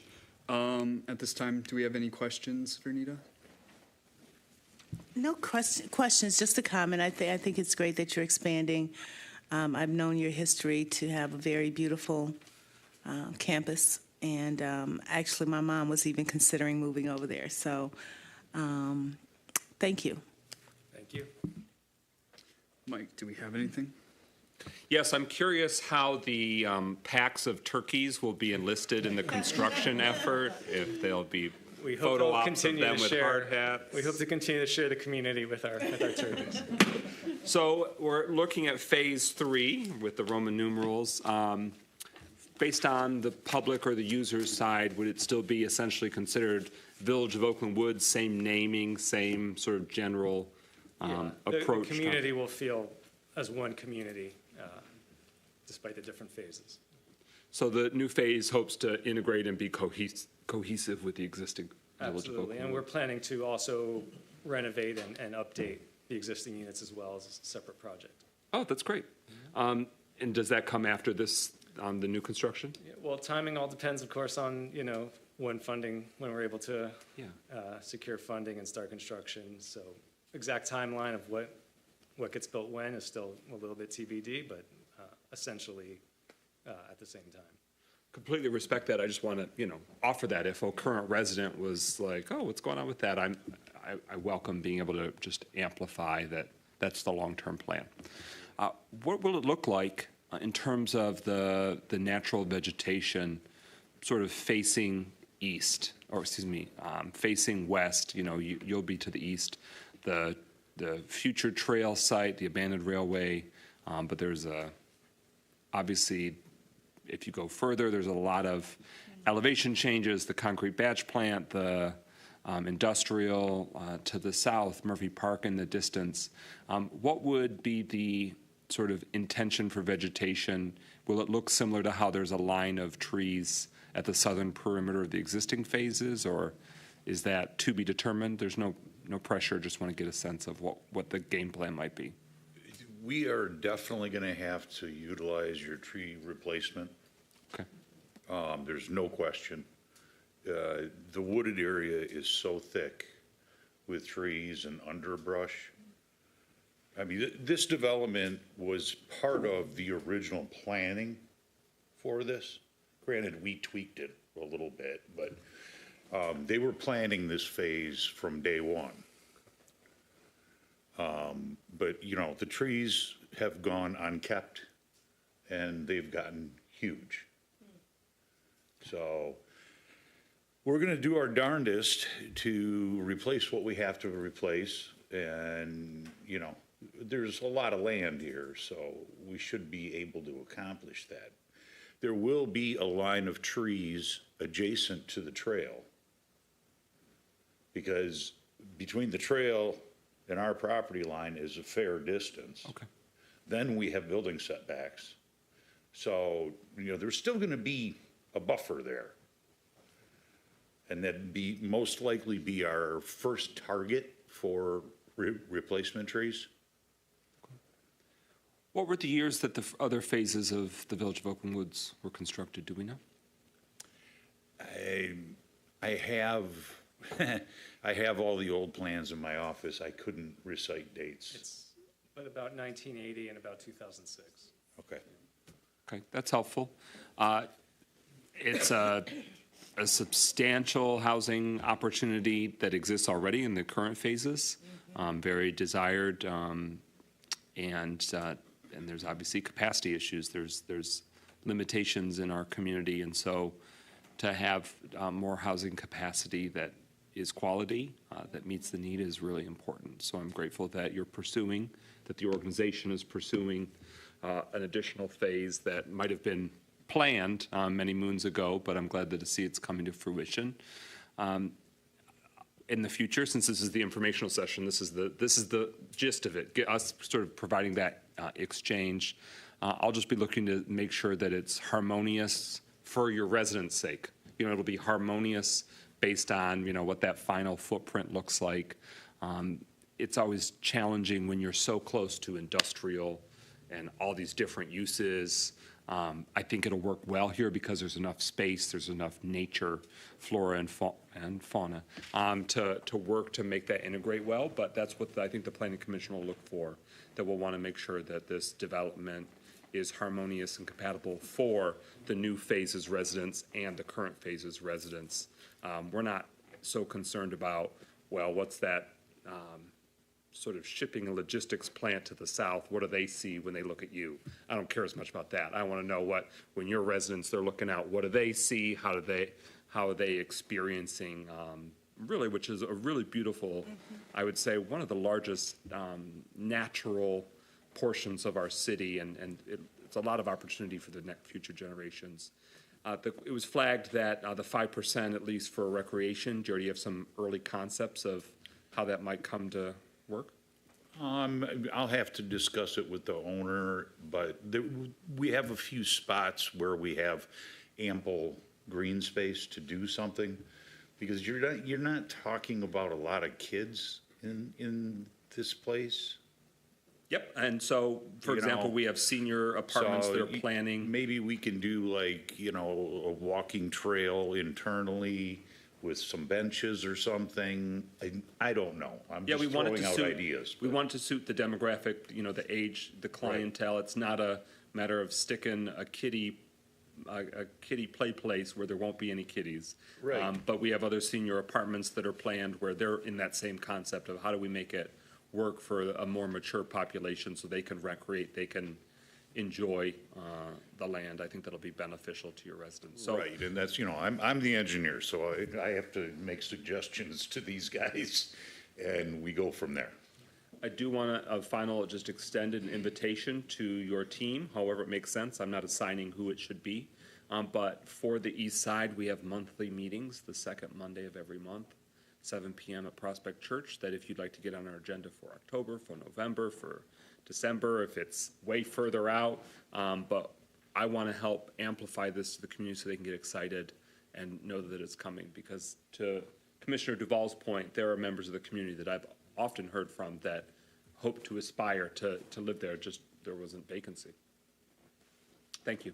Thanks, Mike. And before we get any further, I just want to remind our commissioners that in addition to any other comments you may have, this is the ideal stage to be providing feedback on site layout and building design as well. So if you have any comments on that, this is a great time to field them. Tim. Just basic comments. One, first of all, it looks great, so I'm glad you're doing it. Like Mike said, you've got lots of natural stuff. Any plans to rework the old roads that are there on the old property? I mean, it looks like is there a cap? Is there? Sorry. Yeah, you probably need to go up there. But.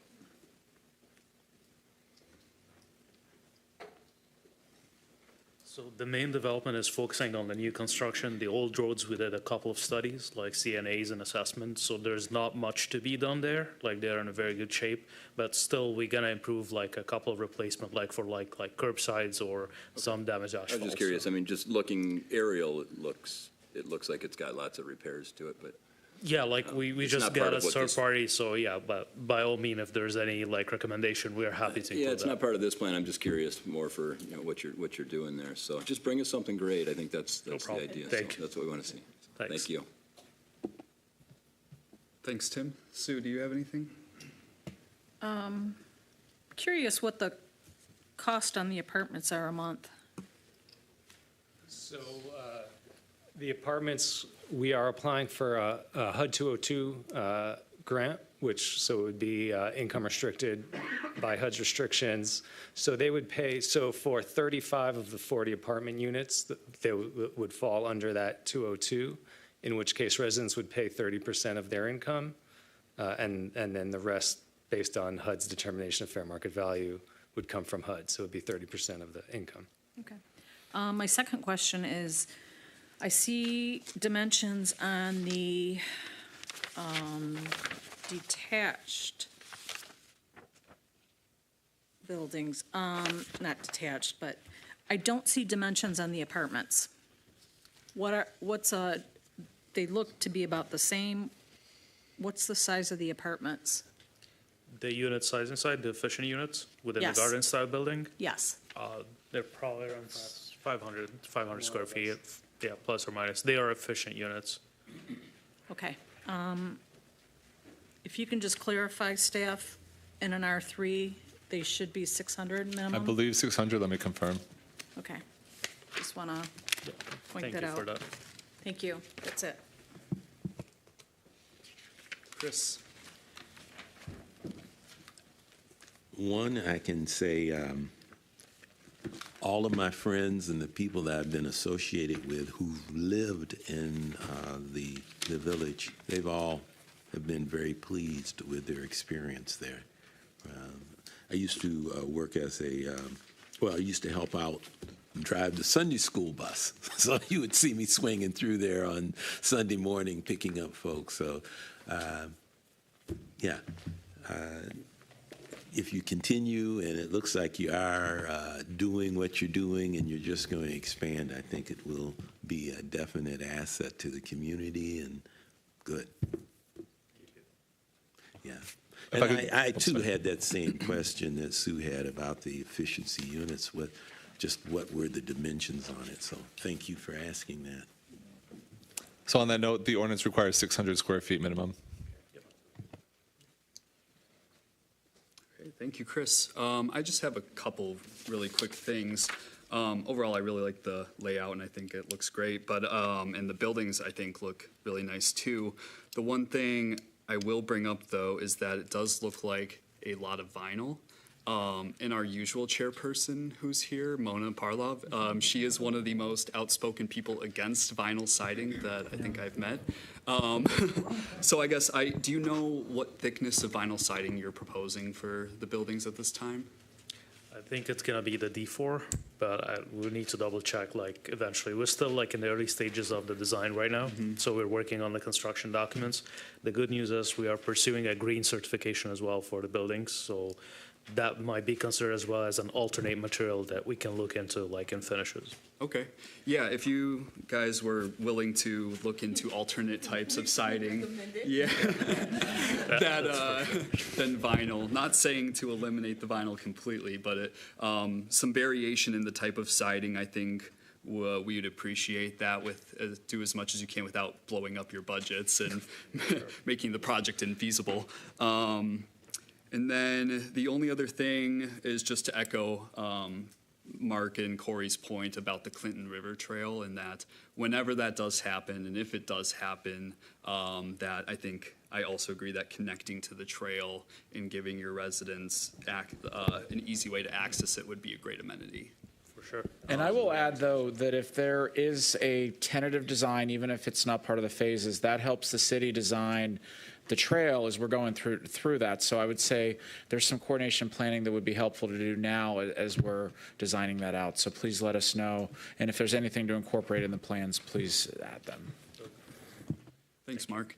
And yeah, overall, I think the project looks really great, and even for its early stages, and it sounds like you all have been fantastic community partners, so I wish you the best of luck moving forward.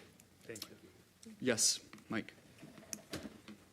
I think that it's documented here well, but just to share for the community, how tall would the apartment buildings be? It's one story, so. One story. Yeah.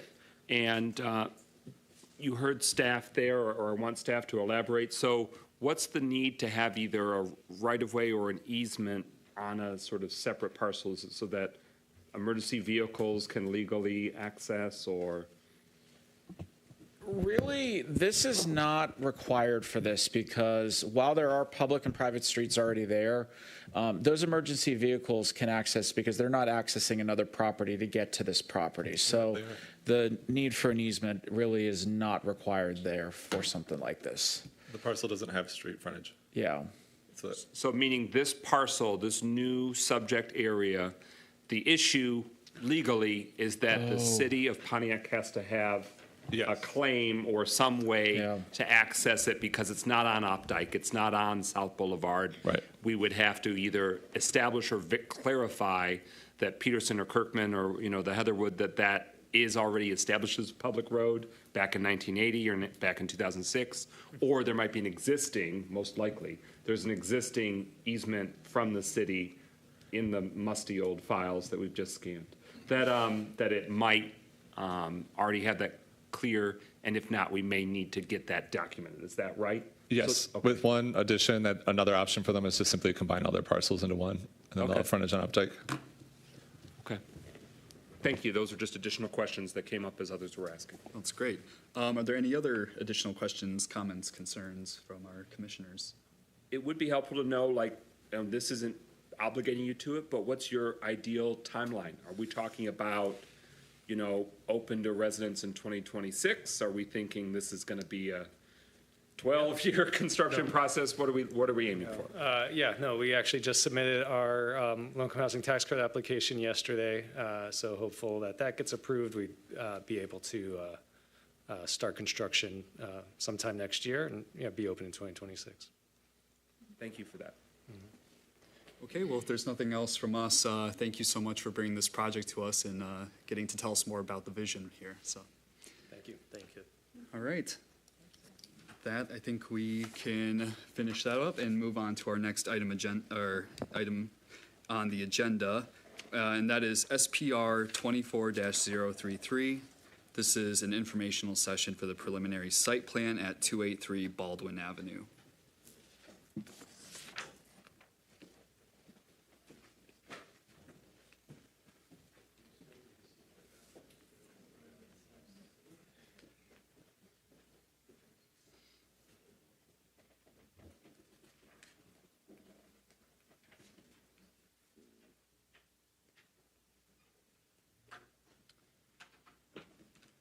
Looks like we're having some technical difficulties.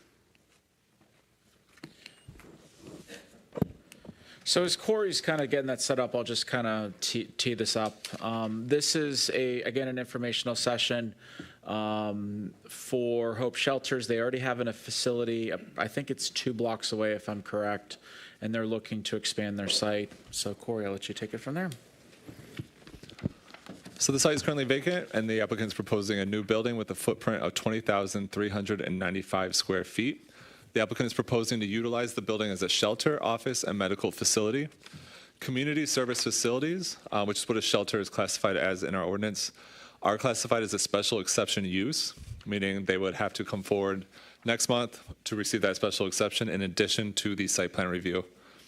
Staff recommends the Planning Commission review the proposed site plans and provide feedback to the applicant. Revised plans must be submitted by October 11th to be considered on the November 6th Planning Commission agenda. Here is the proposed site plan. You can see the building takes up the eastern side of the parcel here in a sort of U shape with a courtyard in the middle, parking to the rear. One thing to note is the parking lot connects to the north, but it does not extend all the way to the south. There's actually a little bit of grass area there. There's a dumpster here. My understanding is the medical portion will be to the north, while the shelter portion will be to the south. This is where the property sits within our zoning map. It's this parcel, this kind of ugly shaped parcel right here. It's zoned C1, same with the parcel to the south and the parcel across Baldwin. It sits adjacent to R2, two-family dwelling zoning, and to the north there's R1. So these photos were taken of the property earlier today. This is a street view looking southwest from Baldwin Avenue. You can see it's just a giant open property. There's a chain link fence encircling it. There are some vehicles parked there today, but I believe that was because their DTE was doing some work. Here is the property looking northwest from Baldwin Avenue. In this photo, you can see more clearly the chain link fence that surrounds the property. So staff conducted a review on September 23rd and identified the following zoning concerns. Number 1, front setbacks in the C1 district must be 10 feet or less. A waiver or variance of 9 spaces must be received. The applicant is deficient in 9 spaces, but they are requesting that the board waive that requirement. So this will be the opportunity for the board to provide feedback to the applicant on the feasibility or the willingness of this board to approve a 9-space reduction. Please verify there will be a curb stop in each parking spot to limit overhang. Please verify what color the parking lot will be striped in. And please provide schematics for each exterior light proposed. In addition to this, there were some special exception comments we had. Staff will be providing a separate staff report on the special exception application, including standards of approval, analysis, and recommendation next month. Some of the items for the Planning Commission should consider and share at this time. Is this use appropriate for the area? Is there land use or design elements that could limit any negative impacts to surrounding properties, most notably the residential to the rear? Is the layout of the rear parking lot and courtyard the best layout for the use? Now, there has been a change since the staff report went out last Friday. The applicant has provided new renderings with a revised facade. So now they are proposing a facade that will include, sorry, I'm having trouble reading that. Here is what the applicant is proposing at this time. Here is the southeast perspective. East elevation, south elevation, and then to help you compare with what was proposed previously, this is the original proposal. That's the facade and then a rendering. And then I'll go back and hold it on here. If there's any questions later, I'll come back to that slide. Oops, sorry. So again, the standards of approval, circulation, buildings, natural features, site layout, and zoning ordinance compliance are how we should be reviewing this application. And staff summary, the structure and layout of the site appear to be suitable for the proposed use. Hold on, that's the wrong slide.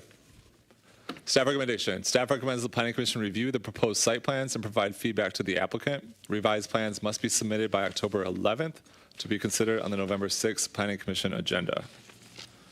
And with that, that's it for my presentation. So thank you, Corey. There's just a couple things I just want to kind of share for everyone here. This requires a special exception and a site plan. So Corey's review and the other agency's review for this are really for the site plan. We really have not opined on the special exception, but those same standards that we reviewed earlier tonight would apply. At their current facility, farther down the street on Baldwin Avenue, a lot of their patrons, their customers are congregating on Baldwin. And you could say that's a good thing. You can say it's a bad thing. You know, staff, I think, has questions. They've definitely, the applicant has come forward with a very strong proposal with a wonderful wonderful looking three-story building with the courtyard in the back. Some questions that we have, and Corey kind of posed that in the presentation, is this the right design of the building?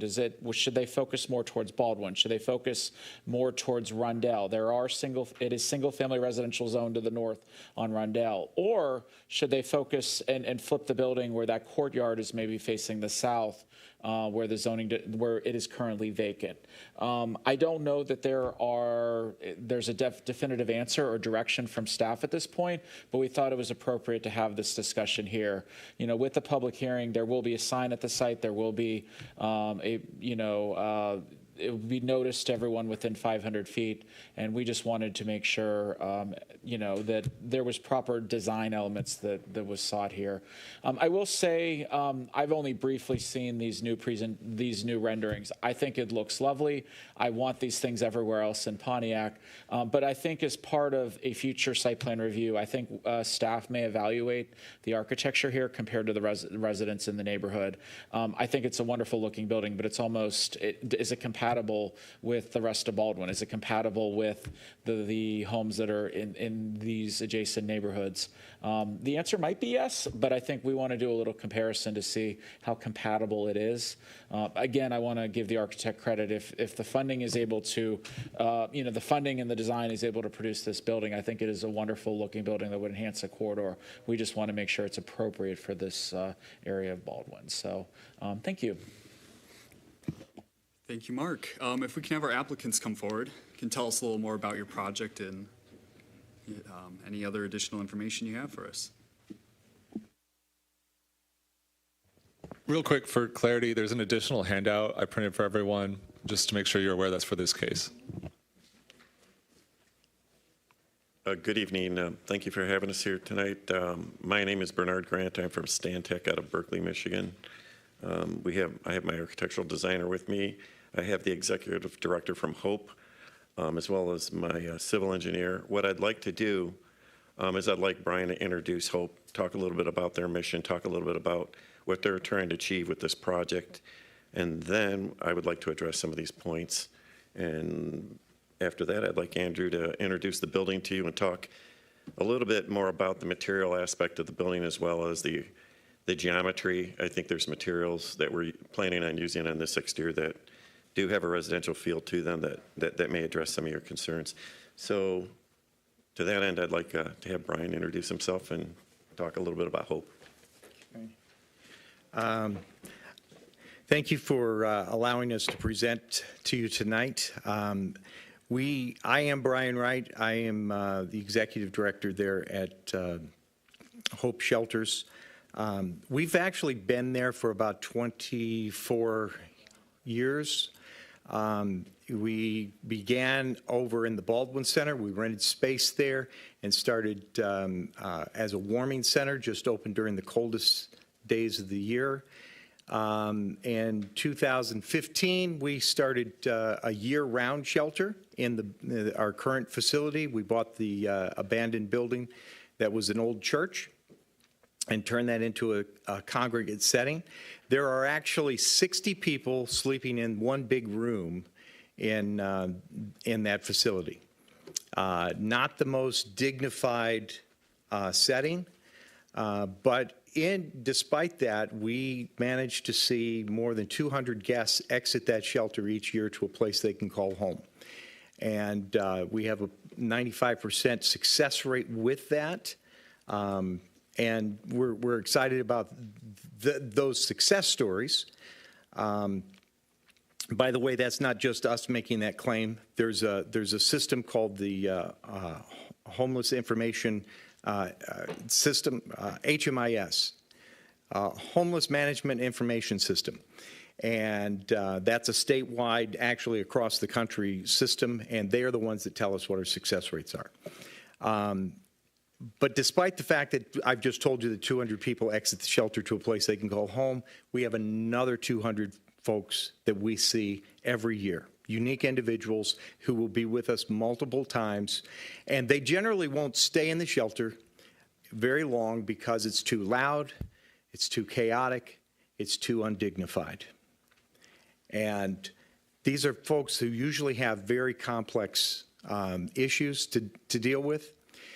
During the pandemic, the government spent a lot of money helping us isolate people in hotel rooms.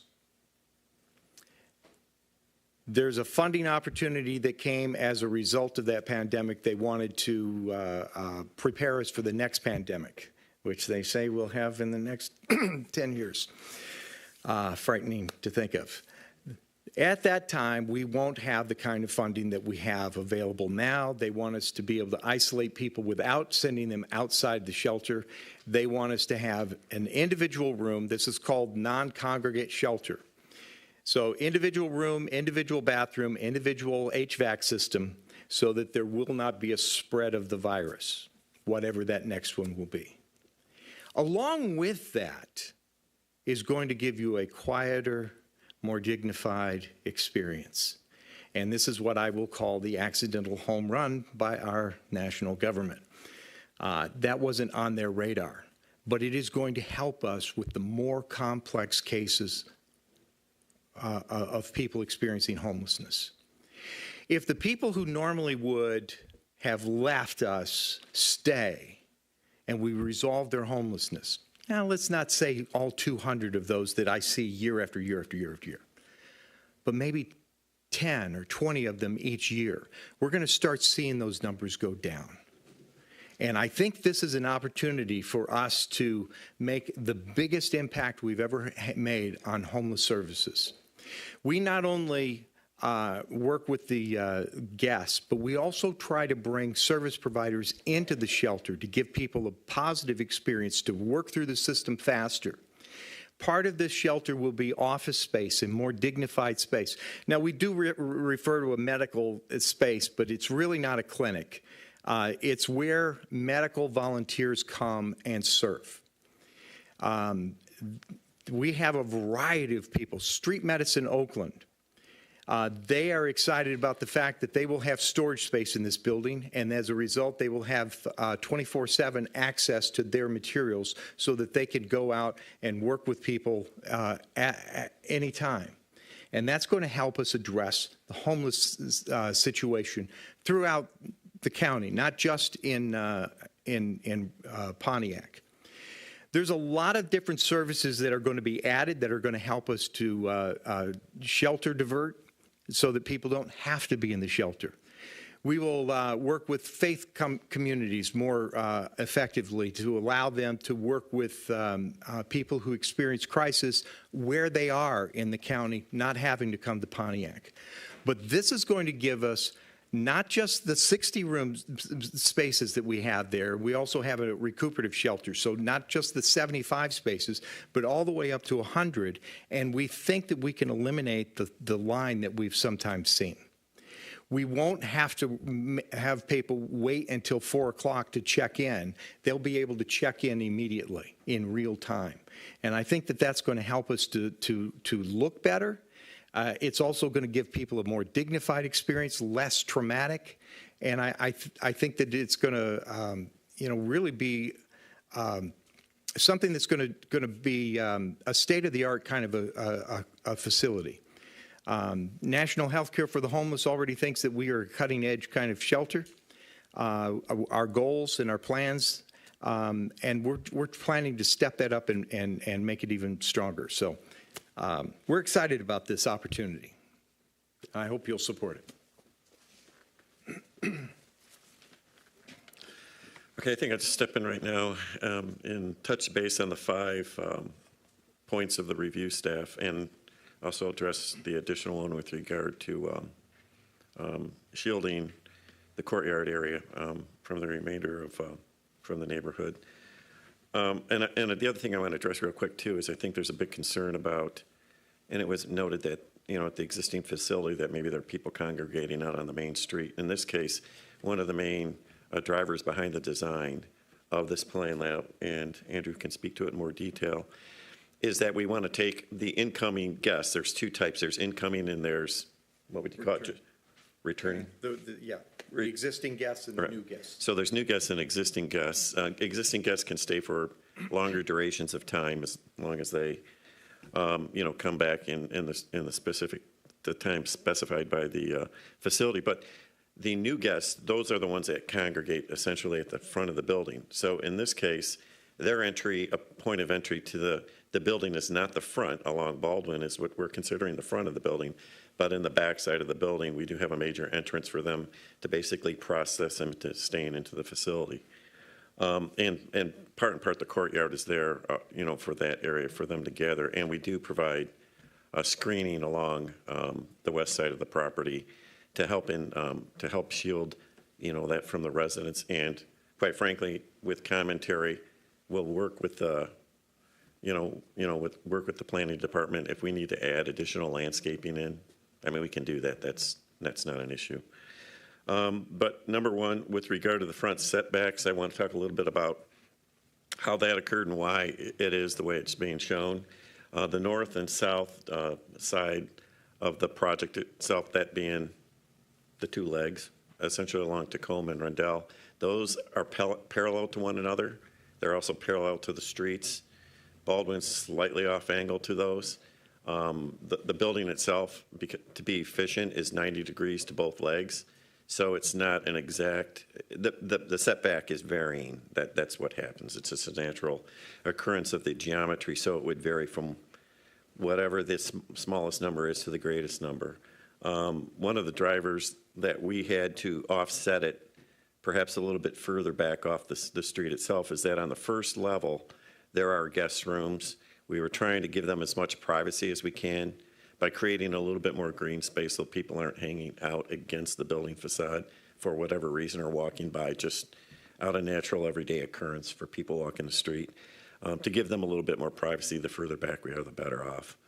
And then we could provide a little bit more landscaping. As you can see, by the rendering, we show green space, excuse me, and trees. If we need to provide more, we can do that as well. But we're willing to do what we need to do to work with the planning group. I don't know if that would require us to get a variance if we are just outside that 10 feet. Sorry, for clarity, what standard are you discussing? The setback requirement at the front of the building, and I would assume that's along Baldwin. It says front setbacks in the C1 district must be 10 feet or less, and I believe we exceed that. Yeah, the building system was 1 foot. It's 11 feet off. Or get a variance. So we would have to go through the variance. Now, what if we took the closest point of the building to the setback, made that 10 feet? The problem is the rest of the building is skewed from the street. You just need one. You just need to be 7 in that 10-foot setback. Just one part of the building? Yeah. Okay. So I guess we won't have any problem with doing that. So then I want to move on real quick to the waiver variance of the 9 spaces. I know that we did submit a letter as part of the application from Hope, and they don't have a big demand for parking. In the letter, they did mention that they typically provide 1 parking space for every well, actually, they want parking space for every 15 shelter guests. In this case, they're looking at around 6 spaces for shelter guests, but whatever remaining is overflow for whatever need they may have beyond that. Also, they figure they need 10 for staff. And then they would also need an additional 3 for the wellness clinic. So that total's really only 19. We do provide 30. What we ended up doing was maximizing the backside of the site as much as we could just to get as close to the zoning requirement. But quite frankly, they don't need that much. That could, the difference between the 19 and 30 essentially would just be overflow in case there was some kind of event that would require additional parking. The other thing should note that most of their guests, out of the 100 has been planned for this building. Most of those people arrive either they're dropped off or they come by a bus or walk or bike. So the majority of them do not actually own their own vehicles and park in that lot. So I think what we're asking here is I know that you have, without going through a variance, you have the ability to waive that requirement upon us basically substantiating the need to have that waived. Item number 3, that's an easy one. Yeah, we'll put curb stops in. That's not a problem. Item number 4 is the requirement for the color of the parking lot striping. I'm going to leave that up to my civil engineer to pick that color within your requirements. White or yellow? Pardon? White or yellow? Okay. What would you prefer? Is there any meaning behind white or yellow? I have no idea. It's what the ordinance requires. Okay. And then it says, please provide schematics for each exterior light proposed. We'll do that. That's not a problem. And then I touched base on the screening a bit. We're willing to do whatever necessary to provide additional screening to separate, the viewing angles from whatever residents can see the facility itself. So I'll entertain questions right now, but other than that, I can let Andrew, he'll go and, talk through the plan. I don't know, did we include plans in this slideshow? Yep. Okay. Hold on. Site plans are right here if you want to discuss them. Okay. Maybe you just want to. Yeah, we do have a site plan. Hi, everybody. Andrew Stewart with Pontiac Architecture, designer on the project. So I did bring a bunch of material samples to kind of let you actually see what some of those materials that have big, long product names are, but the short and sweet version is they're essentially cement fiber products. So if you've heard of James Hardy paneling, it's essentially that a big brother of that. So it's an architectural panel system, but it's a cement fiber-based product. So it has the fire retardant properties of cement. It has a longer lifespan between maintenance periods. It's really ideal for durability, low maintenance, and extended maintenance life. And the strategy here is that each of the wood look pieces and even the one pieces that the only thing we don't have here is like the white and the green siding, but they're that same product with a different color. So essentially the building is really a lot simpler than it looks. It's about 60% cement fiber paneling and the rest is a brick masonry veneer reveal. And that metal panel you see is sort of doing double duty. I think it helps break the scale without being like a metal panel. Most metal panel feels pretty institutional, industrial. And if you look down the streetscape of Baldwin, it's a pretty nice, maturely treed neighborhood. So it felt like that was a good product for the neighborhood. Feels a little bit more like a shake shingle than a metal panel system. So what that was actually intended to do in the design was connect the entries, because this building is a little unique in that we understand that front Baldwin facing entry doesn't necessarily want to have a queue of people hanging out and lining up all day. So the strategy that was to bring new guests that need to get checked in and processed to a rear entry in that courtyard area. So that's going to be provided with lighting and head cover, just very similar to the front entry, but it's going to be sort of concealed back in that courtyard so that folks aren't lining up out in front of Baldwin. Now, if you were to be a returning guest that was coming back for the day, you could walk right in the front of this like I walk into my house now. But if you were stopping for the first time, you could go around the back there by the parking lot and go to the new guest entry. So that's a little bit unique to this building. It almost, it's a little tricky, and it doesn't really have a back of house per se. So I think that courtyard is going to have pretty good eyes on it just from the activity of the shelter staff, but also from the function and purpose. And I think there's a Jane Jacobs principle, eyes on the street, that if you have people doing things that are supposed to be there doing those things, that's a deterrent to folks that may be encouraged to be there not doing good things. So it sort of ties the entries together. Once you're inside, there's a central service desk, and both of those entries essentially align you to the same place in the floor plans. But that's sort of the strategy for addressing the concern with Baldwin. And I think the strategy with the material colors, we did several iterations. You saw the previous one where we were starting to feel like we were getting towards a scheme that was a little lighter and brighter. Again, we did some studies of the neighborhood, and every building that's not a single family home seems to be like a dark red brick, which is kind of typical of the period.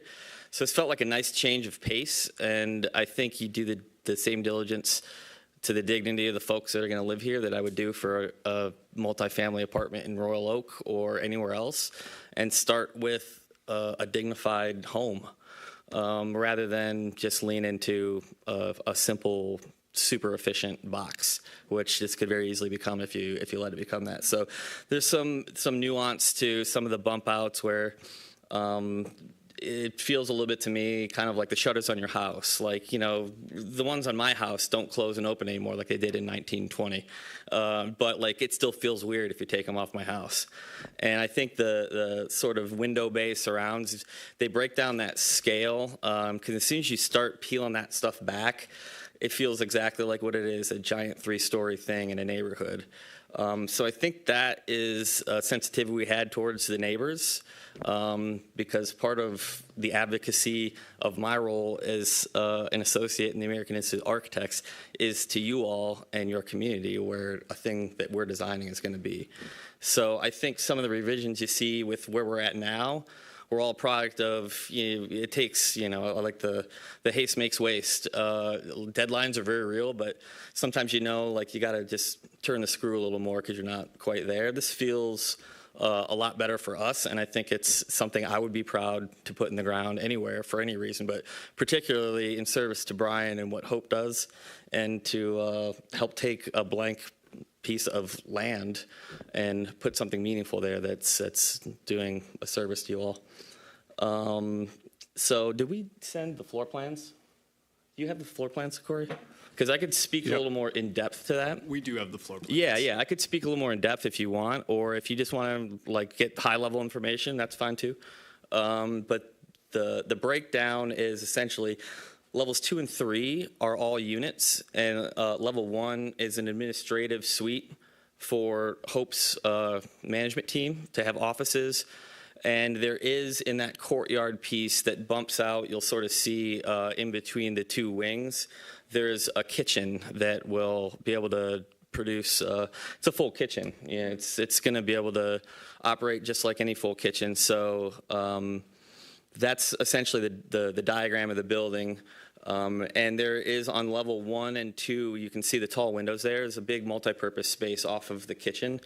So for me, schematically, it was a little bit somewhere between a multifamily apartment building, a care service facility, and not really either at the same time. So there's a lot of nuance to how it feels. But I think the goal from the design standpoint was to put something that the neighborhood could be proud of, not only in purpose, but in manifestation of the actual thing. So hopefully we've achieved that. But if there's any specific questions about the design, I'd be happy to field those. Thank you so much for the very thorough and well-done presentation. Shout out to the Jane Jacobs reference, who's one of the original urban planners.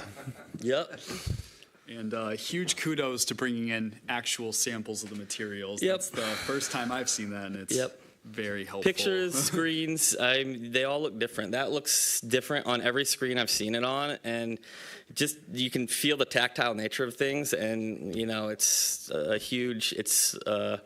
the easiest way to convey what you're actually looking at. So yeah. Exactly.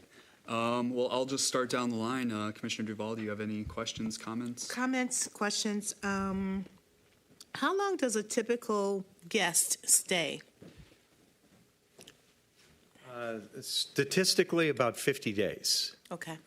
And then, so you help them transition to?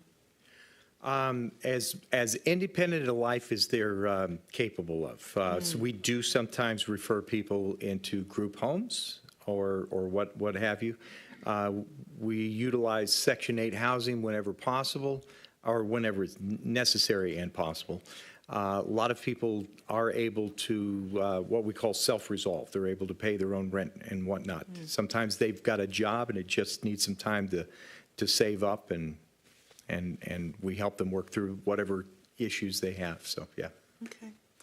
And so I would say something about the structure. I like it. You said it wasn't a clinic, but it looks very clinical to me. And I don't know why. It looks very, very clinical. I think I'd like something a little more relaxed and I don't know, appealing as far as personalizing it. It looks very public and clinical and sterile and less. Not as so inviting, I think, to somebody who's kind of a little intimidated by the world. I don't know. That's just my first impression. I think the insides, when you see the renderings of the insides, you might have a little bit of a different opinion. Yeah. One of the reasons that I was drawn to Stantec when we were shopping for architects, they included the bio of a architect that specializes in behavioral health. And that's one of the things that we know is a big factor. And no other architectural firm had somebody on staff to do that. Yeah, but I'd have to get I'd have to get past the outside to get to the inside. Yeah, I hear you. Okay. I hear you. It's kind of Just hard with a structure that big. But yeah. And the other thing is, I like the materials. They're very warm. I thought the metal may be a home for graffiti. So I don't know. In that area, you might want to be careful with that metal, because all I wanted to do was take my magic marker to it immediately. So yeah, those are just a couple of comments that I had. You also said you have you plan to have 12 full-time day employees. I read that 12 full-time day employees were. Well, yeah, there's a variety of things there. Case managers, the front desk people, and kitchen staff, which we have never had a commercial kitchen before. So we're excited about that. But And yes. so how many are you planning to employ totally? Totally? Well, we're 24/7. So I'm assuming that we're right now in the low 30s. Okay. I expect that we may go up to 40. Okay. So now, do you plan to replace what's here, or what is this? Yeah, we're going to repurpose that and make that more of a day center for people who need someplace to go. Again, case management. We want to make that accessible for neighborhood folks who need some case management, some help to be able to walk in. People who might still not want to go to shelter, but get case management so that they can resolve. Or people who are just having some difficulties and help them resolve. We do a lot of support. So you're going to keep both? We're going to keep both, Okay. yes. So about the kitchen, now, are you going to have like a Meals on Wheels, or are you going to have real food and, well, not that that's not real food. I'm just saying, I mean, are you going to have a chef and somebody who's going to prepare meals that they would appreciate if they were at home? One of the unique things that we have done since our beginning is we work with meal host groups, and these are volunteers from civic groups, faith communities, whatnot, who come in and provide meals. In this setting, we will be able to have those same teams come in and cook foods that we have there, because we'll be able to get food from gleaners that we've never been able to get before. They've got good food. You just have to prepare it correctly. Okay. But you get these different meal hosts that come in and put their own spin on things. These meal hosts take a great deal of pride, and our guests have a very positive experience with these meal hosts. Okay, And so we plan to ramp that up even more. thank you. That's it. Thanks, Bernita. Mike? The question was asked about a prospective variance for parking. I have no concerns about that. I mean, there will be many people utilizing the facility that won't be utilizing a vehicle, an automobile. I don't see that as an obstacle or a barrier. I'm interested to hear what others feel on that. The size of the building relative to the rest of Baldwin Avenue doesn't concern me. There's a McDonald's Senior Apartments that's just slightly north of it. That's a larger complex. The Baldwin Church and Center that's very close to across the street from the existing location is a higher elevation, higher footprint. And then, as you go further north and south on Baldwin, there are other unique buildings that are taller in height. Obviously, starting at Baldwin and Oakland and Cesar Chavez, there is OLSA, there is the Pontiac Academy for Excellence there, and then there's some former industrial sites that might have more warehouse uses now. But the variation in height, it's not as though it's all single story and then this kind of monstrosity sticks out. I don't get that vibe. I do think the aesthetics of the exterior are very impressive, and it can help shape the future aesthetic of the Baldwin corridor in a positive way as well. Is that all you had, Mike? For now, yes. Okay. Tim? So, I love the building. It looks great. I mean, you've brought us one of the nicest buildings around. My problem is it's still a shelter. So, and look, and I appreciate it, and I know it has to be done, and homeless people need to go somewhere, but that's one of the rougher parts of that area, is just having people lingering on the streets. It's throwing a large number of people at it now. So the purpose that you have is great. I love it. But if this was in my backyard, I mean, when you guys come for your special exception, there's going to be a lot of people here. And they're not going to be happy. I mean, unfortunately, nobody wants this in their backyard. None of you would. I wouldn't. So that's going to be the struggle. I mean, I'm speaking as one person here on this board, but I'm also trying to, if you're going to spend a bunch of money you already have, but if we get the decision to make, like as a special exception, which I think we do, yes, it's very similar to the pawn shop discussion that you heard earlier. I mean, I drive down Baldwin almost every day. So would I feel comfortable walking a baby stroller down that street? And look, I'm coming from a person that's run group homes. I understand it. I'm not scared of it. But it's not what I want necessarily in my backyard or as an up-and-coming or a redeveloped city, I guess is the best way to say it. Now, the fact that you guys have been there for a long time, I know you run a good operation. I've heard good things. So it's not It's not about what you're doing. It's just, it would be really hard for me to support the idea of throwing that many more people in that situation. Can I tell you that one of the comments that we heard from neighbors, because we have tried to, more informally, but we've been talking to our neighbors about what's going on. And we do think that we're also a support to the neighbors. We've got pantries that they utilize, a variety of things. But the neighbors said, we hope you'll have some nice shrubberies, and please don't put one of those walls up. Right. They didn't say, we'd rather you put it someplace else. Right. So it feels like this feels like something that the community already embraces. Well, it'll be interesting to see at that meeting. So again, I'm one person talking, but I've watched these meetings obviously for a long time, and I can't imagine people saying, I want this in my backyard. Now, if you offered, I don't even know what it is. Like, I mean, the security, I'm sure you've got security cameras and all of this other stuff, but, and the idea of not having them linger on Baldwin is a great idea, but now that means you're lingering in front of people's houses. But here, that would be a hard thing to accept. There are two things, though. Number one, we're going to expand or kind of change the use of the existing building and make it a day center for people. So they won't be outside, they'll be inside a lot of times. The second thing is, I really think that when you give people a more dignified experience, that they will behave in a more dignified manner. We have, good success with people inside the shelter. They treat each other with respect. We've had, LGBTQ issues in our shelter. A lot of people think that's going to be terrible.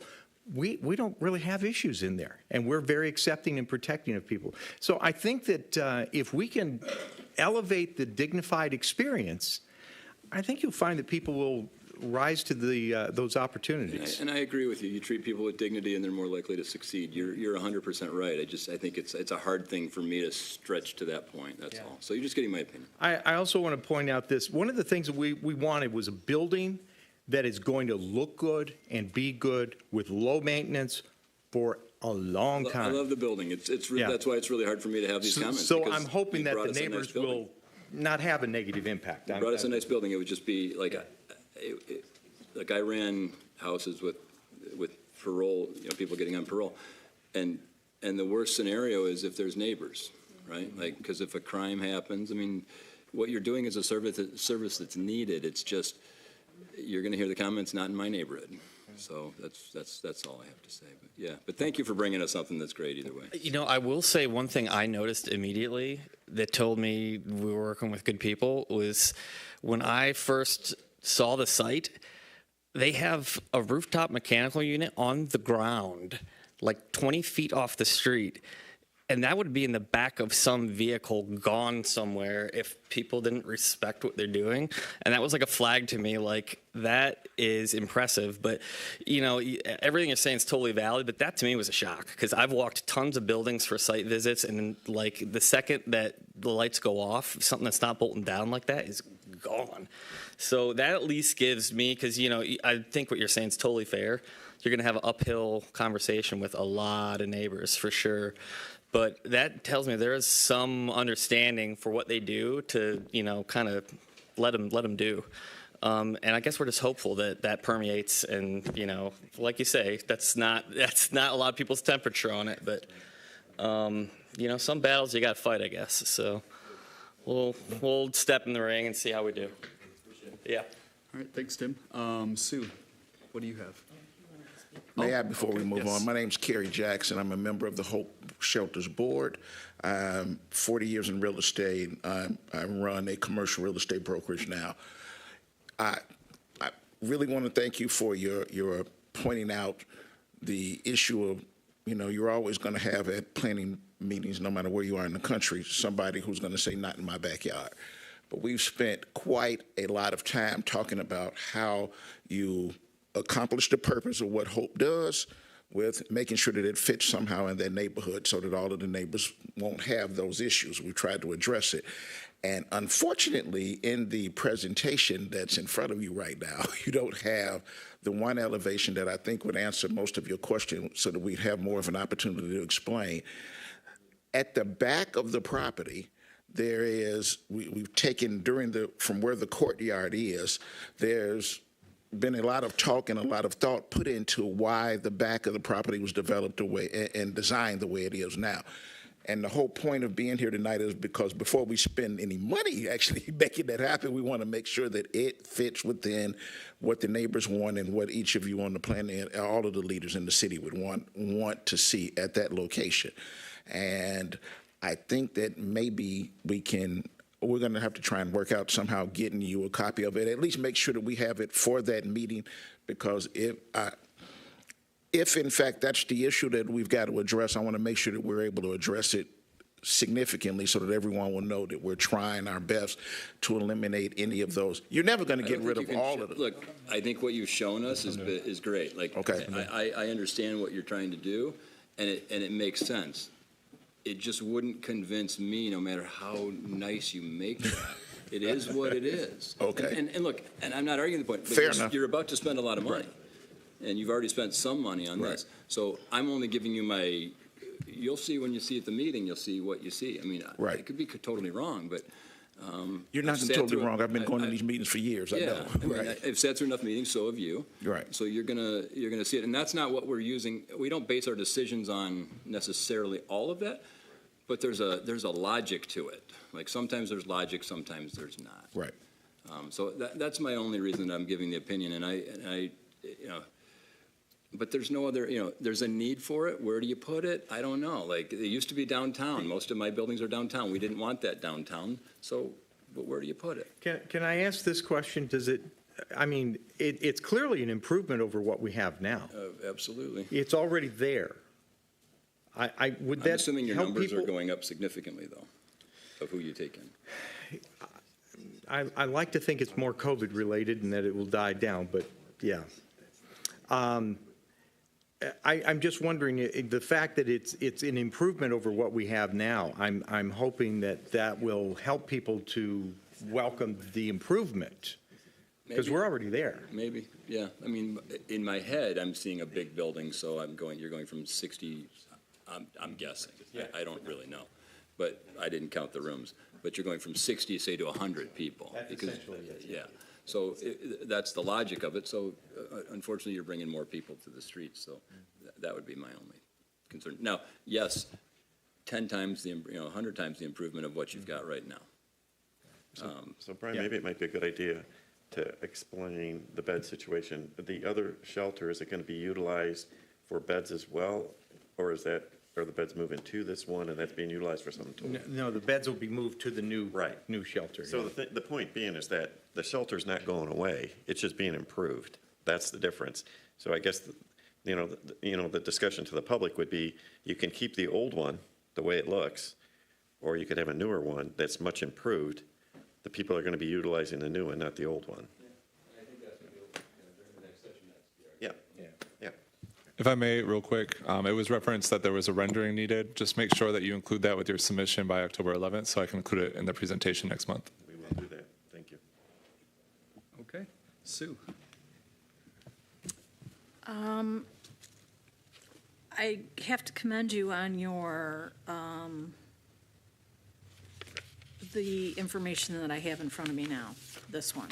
I can tell the difference between this package and this package. No elevators on this one, elevators on this one. That was one of my questions. It's pretty thorough. I'm really gonna wanna hear neighbor input, so if you can attend a district meeting, a community district meeting, that would be great. I have some nitpicks. Go ahead. I absolutely, We want to hear them, actually. I'm very impressed by, everyone's gonna laugh at me, but your truck circulation plan. Oh, yeah. I appreciate that. Every Tuesday, I get woken up at 4 a.m. because the garbage truck at the end of my street has to back up straight because there's no room for him to turn around. So that works great. But I do have to point out is on your plan, you're showing, I believe 9 by 18 feet parking spaces. Our zoning ordinance is 9 by 20. If there, sorry, just real quick. If there's a curb stop provided, then parking spaces may be 9 by 18 feet. Okay. Perfect, yeah. And if you hit, okay. I don't even have to do that. You want to step No, but I guess I do want to touch on that real quick. So Alan Eisenberg, Noack and Frost, civil engineer. So on the 9 by 18, instead of the curb stops, because we provide a 2-foot overhang, is that acceptable? Or do we need to provide a curb stop? You have to provide something that will stop the car from moving further. Okay. So like And the then 6-inch curb? The sidewalk needs to be wide enough that if the car is overhanging onto the sidewalk, there's still sufficient within our code that someone could navigate on the sidewalk. Yeah, so we're providing an 18-foot deep space with a 6-inch tall curb, and then there's a 7-foot sidewalk adjacent to it. So for the 2-foot overhang would leave a 5-foot clear. Okay, perfect. Make it so easier, right? Yeah. Okay, I was just going to say, you've got a 20-foot two-way driveway, you could make it 22, but you don't need it.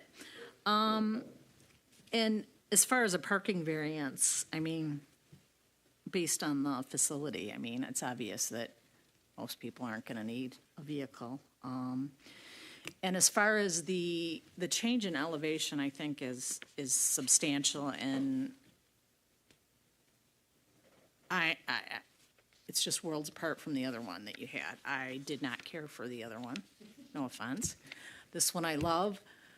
I really, really like the metal siding. I forgot what you called it. Yeah. Used to work by a building that had this, and I believe it was actually copper, and it was just phenomenal. I drive by it every day on the way home, and I thought it was just the greatest thing. It would be, I kind of agree with the staff report that talked about, like, the focus of the building. To me, you're putting in this, I don't know the price of this interlocking metal shingle, but you've got a lot of it on the side street, which I'm trying to remember. Is it Rundell? It would be nice to see that strip go down Baldwin.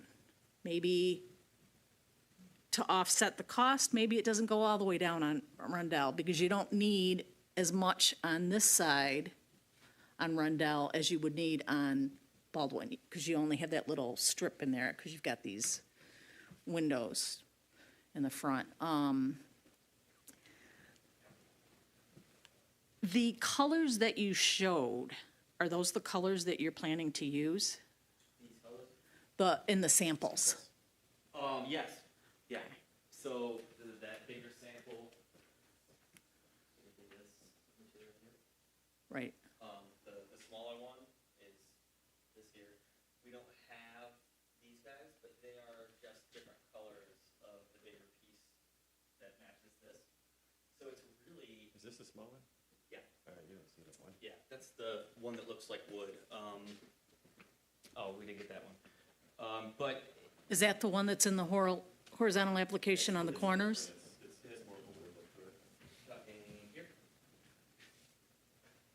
What's the one on the corners, that one?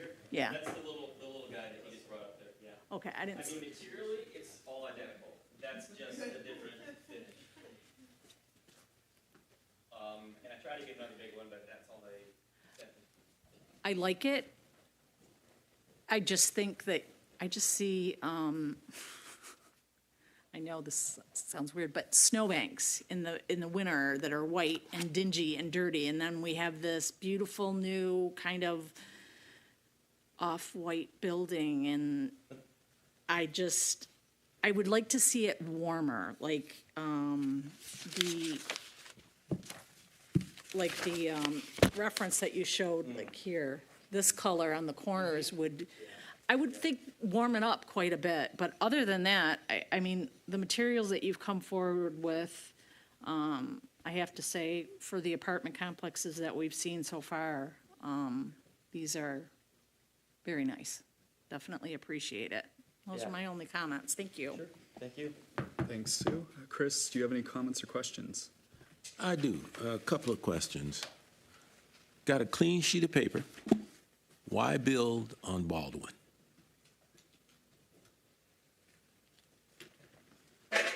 Why build on Baldwin? Great question. I think just because we're already in the neighborhood. It feels like we've already been embraced. We already own the property. And it just, I feel like we've invested in this community. We have a lot of interaction with people who come and use our pantry, use our bus stop, because there's a bus stop right in front of our existing shelter. I don't know. I just feel like we've got some rapport there. It sounds like the current building will be repurposed to continue many of those same functions, with your newer building adding in the medical component and then also the residential component. And the commercial kitchen. And the commercial kitchen. Yeah.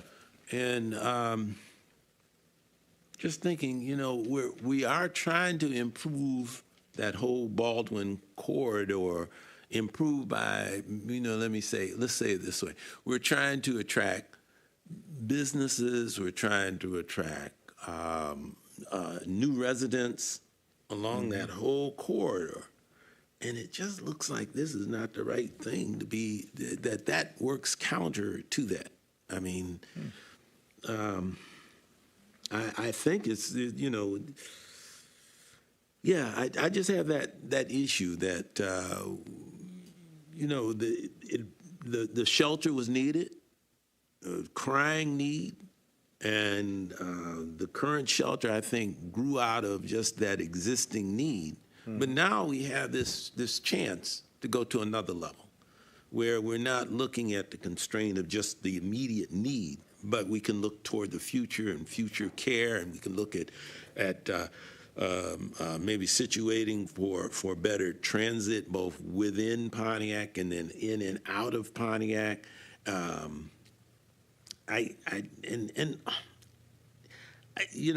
know many of the folks that are going to the shelter have some issues, and on their way to and from the shelter, there are some concerns. I have friends, I have folks that I've worked with. I'm just not sure that Baldwin is the right place for your current shelter. I think we are accommodating it, but I would think that if it were, not just that immediate need and the fact that it's the cost and everything, it wouldn't be on Baldwin. I would think we would put it somewhere else within the city, both for the residents and for your clients. I just have a problem with trying to get the neighborhood to come up. Is what, R1 and R2 area over there. That's a great place where we can increase the density, bring in new people. Hopefully we can do some infield building and stuff, and continue the themes that are already there, and kind of add to the vibrancy of that area, and also downtown. And that's also a nice push for supporting additional transportation and some other things. You get that critical density. Whereas we don't get quite that same result with the building right on Baldwin right now. I think we need the building. And I ask, why on Baldwin? Is there somewhere else? Is there something we can work with within the city to maybe locate someplace else that we'll look at providing a boost to an area that otherwise wouldn't have that boost added to it?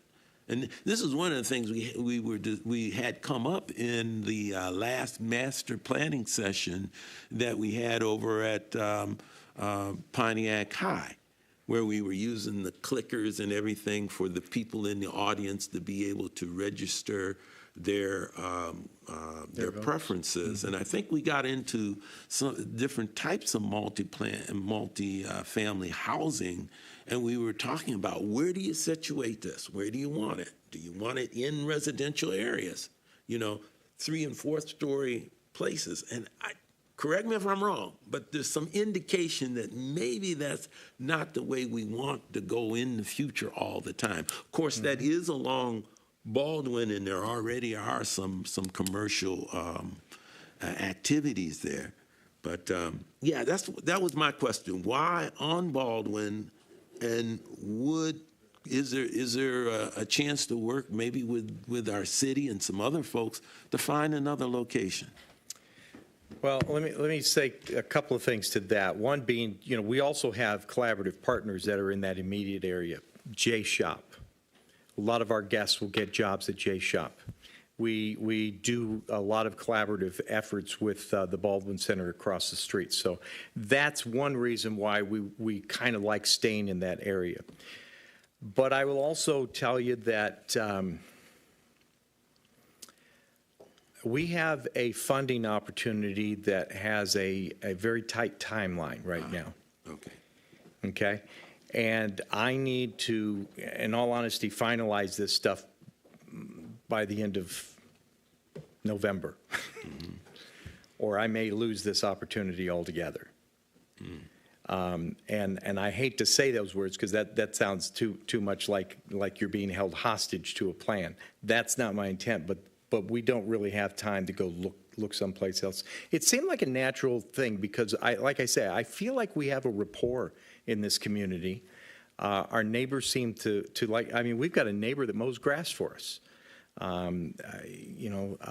We've got, neighbors that we interact with quite a bit. And like I said, the fact that when somebody's, by the way, a third party that was from the Treasury Department happened to be in the neighborhood and was talking to some of the neighbors there on Tacoma and Rundell, and they said, we'd just like to see shrubbery instead of a wall.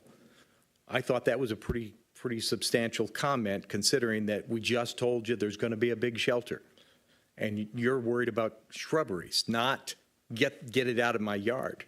I just feel like it's a place where for whatever reason we seem to jive well with this community, and I think that if we can look good for a long time and really manage the work we do with our clients better and more efficiently, I think it'll be a good, positive thing in this community. I think it's I think next week or next month when the residents are here, I think you'll be surprised that there are a lot of people who are going to say some positive things. I don't think they all will. I'm not crazy, but I think you'll be surprised at how many people are very positive about it. Okay.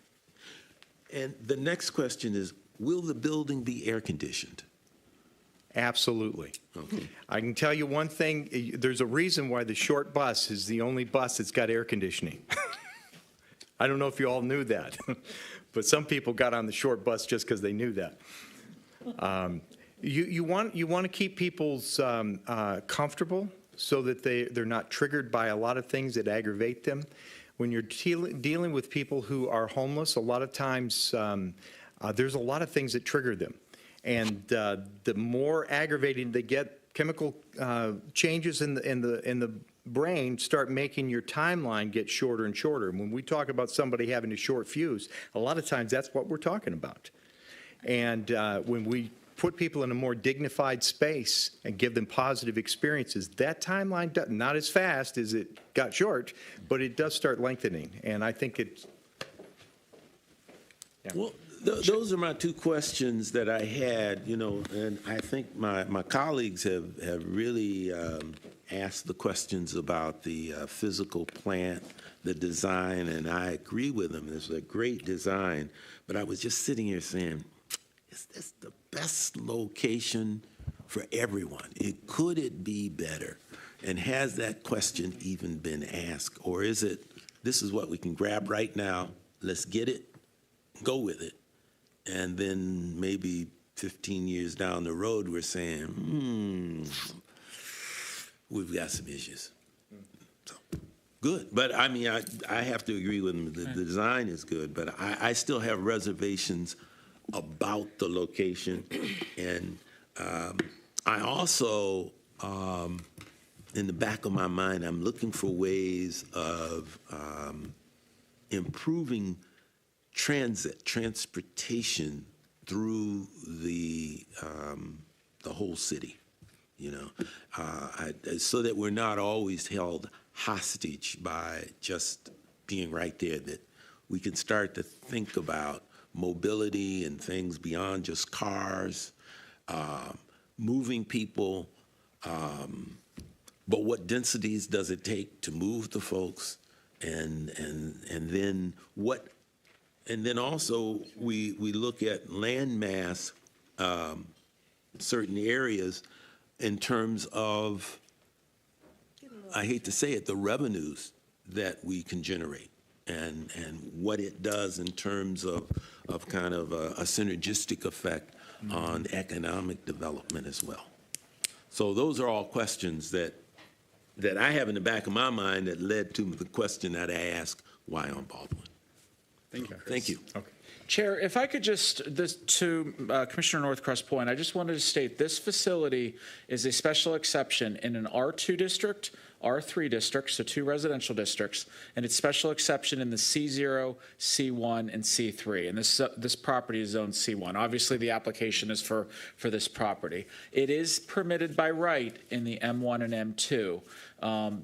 Often because those do not have the residential, houses surrounding it, so it's not as much of an impact to the local community. But obviously, sometimes there's drawbacks of transit and accessibility to other features in those districts as well. So Now, on the north side of Rundell, it's R1. R1. Yep. That was my thing, and I saw a number of other R1 and other zoning houses around there, and just from living and being over there and being on the school board, having to go through to Whitman and Lincoln when it was working, I saw how that community was situated, and then Baldwin, which is a major transit street. Yeah, I was just wondering what happens 10, 15 years down the road. Do we? Now that, and is there a chance that maybe real quickly we can look somewhere else and take advantage of some areas that would be a win-win for everyone? So, thank you. Okay. Thank you, Chris. I'll try to keep my comments relatively brief. I just have a couple quick questions and then some comments. So I'm noticing on the floor plans, are these all individual rooms? And these are single beds, not bunked, correct? They are really single rooms. We have 30 bunk beds in our current shelter, and we are intending to utilize those. Our thought is that those can become seasonal overflow, so that we, can make sure that as the need rises, that we have the ability to exceed the need. I want to make sure I always have empty beds. So would those replace the beds in the rooms, or is there a specific overflow area that you had? No, those would be utilized in the rooms. So some of the rooms would be double occupancy instead of singles. Okay. Or capable of being double. Gotcha. Thank you. And I know this is nowhere near as common, but is there any consideration to accommodate families units? We have developed a partnership with Lighthouse. They deal with families, we deal with single adults. Okay. The reason we don't deal with families is because we are a low barrier shelter, which means we don't do background checks, we don't do sobriety checks, and oftentimes that's just not the best environment for children, so we try to keep a firm separation. Okay, makes sense. Thank you.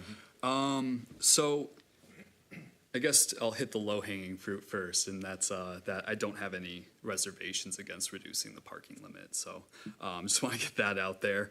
And second is that I do love the design of this building, but honestly, that gives me some hesitations.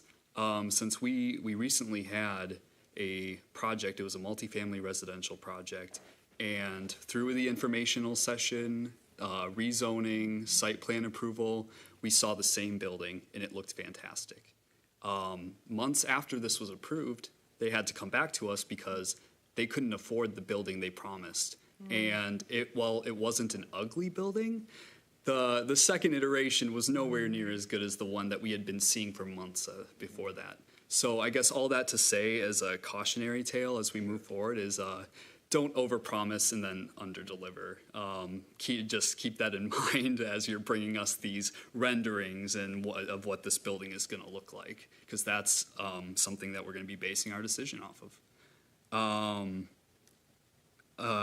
A quick few other things is that I agree with Commissioner Sinclair.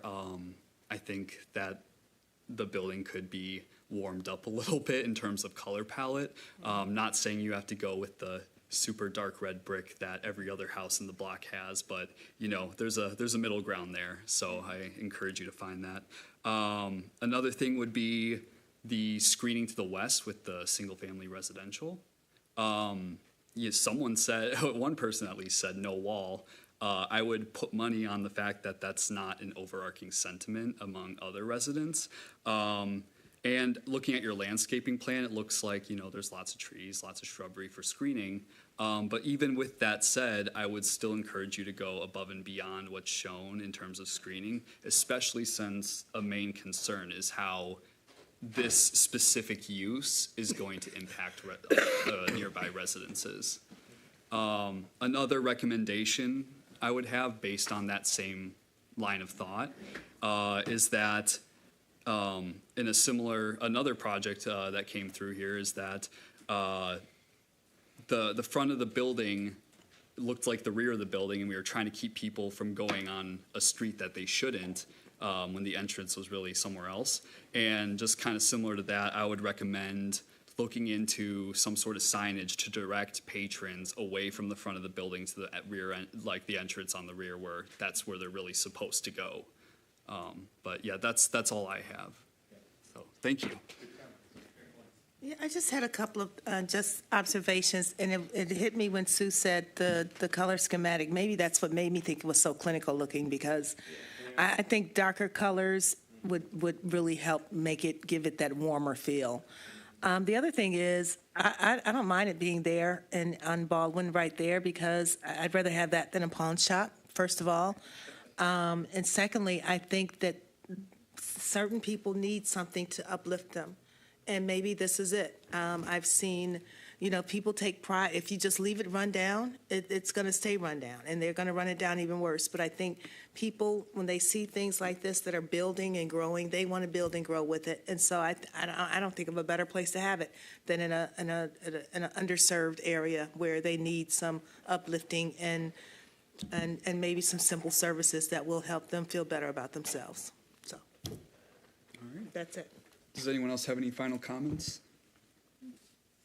No? Well, the service you guys are providing is extremely needed, and it's very clear that you're not cutting corners on this, so we really appreciate the level of detail and effort you're going to. And thank you for your time and for bringing us your project. Real quick, sorry. I just want to emphasize this will be a public hearing next month, so you'll be required to do site postings on every part of the property that faces the street. I'll be sending you that language tomorrow, but that sign has to go out 15 days before the meeting. And can it wait till? well, I just wanted to say that it sounds like you're already geared to speak with the residents around your facility. I'm not sure that we always make that known, but that really can sway our decisions to have that input coming in from the community about how they feel about that operation. Just want to say that again. In addition to posting the signs, if you can make some of the community meetings, great. Thank you, Chris. Thanks, everyone. Thank you. Have a good night. Is it just District 3 that we need to be concerned about, or is it, because District 3, Michael Goodman is our councilman. Go to as many as So I was at the District 3 meeting on Monday. There were only a handful of people there. I did explain, you know, what was being proposed and the timelines. Okay. With that off the agenda, the next one are Planning Commission updates from City Council. So Mike, if you'd like to, or Mike or Mark, whoever wants to Defer to take the that. planning manager unless he wants further context. So the only thing I would say is we had the first reading last week for the Charles Corkum rezoning at 212 Osmond, which is also, might have been listed Planning Commission on Paddock. And so the second reading for that is planned for next week. I believe that's the only rezoning since last month's Planning Commission meeting. I will share, and this is upcoming, that this is not coming before Planning Commission, but the city is working to finalize a parking ordinance. It is for the municipal code, and we will be sharing details of that. We're still finalizing some policy things with our legal attorney. I just want to let you know that that's coming. The earliest it may come to City Council is October 22nd, and it would require 2 readings at the municipal, for the municipal code at the City Council level. Okay. And then master plan, the dates are on the agenda here. I just want to advertise to the commission and for the community, we really encourage, please come out, get your family, friends to come out. We had about 80 people at the town hall, and while it's a very large auditorium, we were very gracious that we had that many people. We had a lot of good discussion points, and really just leading, and we had an interactive app that people were going to, and it was interesting as you were entering into your app, because sometimes, you know, your thoughts were in agreement with everyone else, but sometimes there were varying opinions on the future design. So tomorrow's event is at the Bowen Senior Center from 6 to 8. The topics are going to be challenges in housing. We're going to be talking about neighborhoods. We're going to be talking about transportation and accessibility. So those are really the main 4 topics. Now, the next community engagement session is in 2 weeks on Wednesday, October 16th at the Crowfoot. There we will actually be introducing conversations about the future land use map. And so this is where, you know, anyone can come, any planning commission member can come, any community member can come and really provide your feedback. And part of that will be focused on the citywide, you know, land use map as a whole, but part of that's also going to be discussing corridors and, you know, the existing land use and what's our vision for some of these corridors as well. So we look forward to your input. And then I've mentioned before, but there is a survey on our website, which is visionpontiac.com. Please take some time and fill that out if you have not. That feedback is extremely important. So, and that is it for Planning Commission updates. Our deadline for the November meeting is next Monday for new applications. I think we have 1 or 2 that we're anticipating, plus if the applicants from tonight from the info sessions are able to turn around, we will see those as well. So, and I do want to really personally thank, or professionally thank as well, Commissioner Sinclair for her comments just regarding the code. We apologize to the applicant today over the phone. We're apologizing to you guys.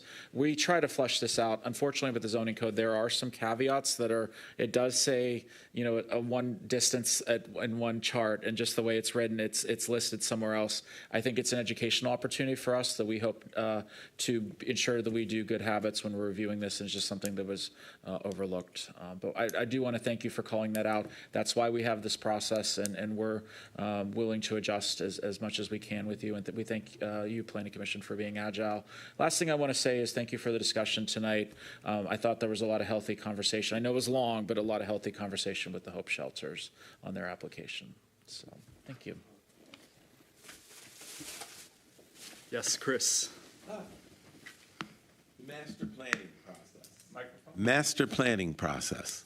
As we mentioned, the town hall meeting at Pontiac High, I thought was a very good format. I've been impressed with some of the updates I've gotten on the road construction in Pontiac that's going on, the road construction that's going on in Pontiac. Really like some of those emails that are coming out. And I'm hoping that we can duplicate that same type of information distribution with the remaining master planning programs that we have out there. send them out, somebody's face on it or something, and really hit it 3 or 4 times by email, and then maybe also look at some of the different community boards that are out there on Facebook and elsewhere to get this word out about this master planning process. Because the more dots that we've got, the more inputs that we've got, I think the better the picture will understand of where we, as a community, want to go and could agree to go and will support going. Tomorrow evening at the Bowen Center. I believe it starts at 6 o'clock, if I'm right. There's also going on the other side of the Boeing Center, a candidates forum. So don't be deterred if you get to the Boeing Center, and a lot of folks, one side there's a candidates forum that's being held. On the other side of the Bowen Center, there is the master planning process. So come on out. Come on out tomorrow night. And that's meet the candidates just for the school board, is that correct, or are there other candidates there? No, I'm not 100% sure. I know the school board candidates are being involved, but I'm not sure if they may be some other candidates. And that's sponsored by some other groups. But yeah, come on out. Either way. Thank you. Come on out. All right, thank you, Chris. Mike? I don't want to lengthen this any further, but it was shared in public comment about, as a city council person, advocating or influencing. I just want to state for the record, these commissioners know that, but I am but one vote, and they are one vote that stands on their own thought processes and merits. I don't think I've ever lobbied behind the scenes or called, encouraged somebody to vote a certain way. There are times when I'm voting. You call me all the time. No, I'm kidding, totally. That sometimes I'm voting in the majority, sometimes I'm in the minority. Each issue is on its own, and I am grateful that this commission doesn't feel unduly influenced. And if there's ever if I'm asking too many questions or I'm coming off as trying to be too dominant in the conversation, just let me know, because that's not my intent. I'm just genuinely an inquisitive Aquarius. Keep doing it. Yeah. So I just wanted to flag that because we understand that sometimes it may be perceived that way, but I know that each of the 7 commissioners, they're voting from the perspective that they think best, issue by issue. And there are so many complexities to each individual application and consideration. Again, I said it earlier, but kudos to Commissioner Sinclair, who did that deep dive that was able to help really probably save the applicant time down the road when there was already some approvals met, and then that problem is discovered, and then we might have to go back and reconfigure, reorient. So it's in the city's best interest, the applicant's interest, and I want to acknowledge staff for that's the right response. This is a learning opportunity. There's so many complexities. We've got 40,000 parcels. There's a lot of funkiness in all these different slices of Pontiac heaven. So each application is a learning process for me, for all of us, and I know that's the same true for staff too. So thank you for taking that, receiving it well. Very important points. Thanks, Mike. Unless anyone else has anything, I'll entertain a motion to. A motion to adjourn. All in favor? Adjourn? I said that into the mic. If you guys could pull the batteries out of your mic.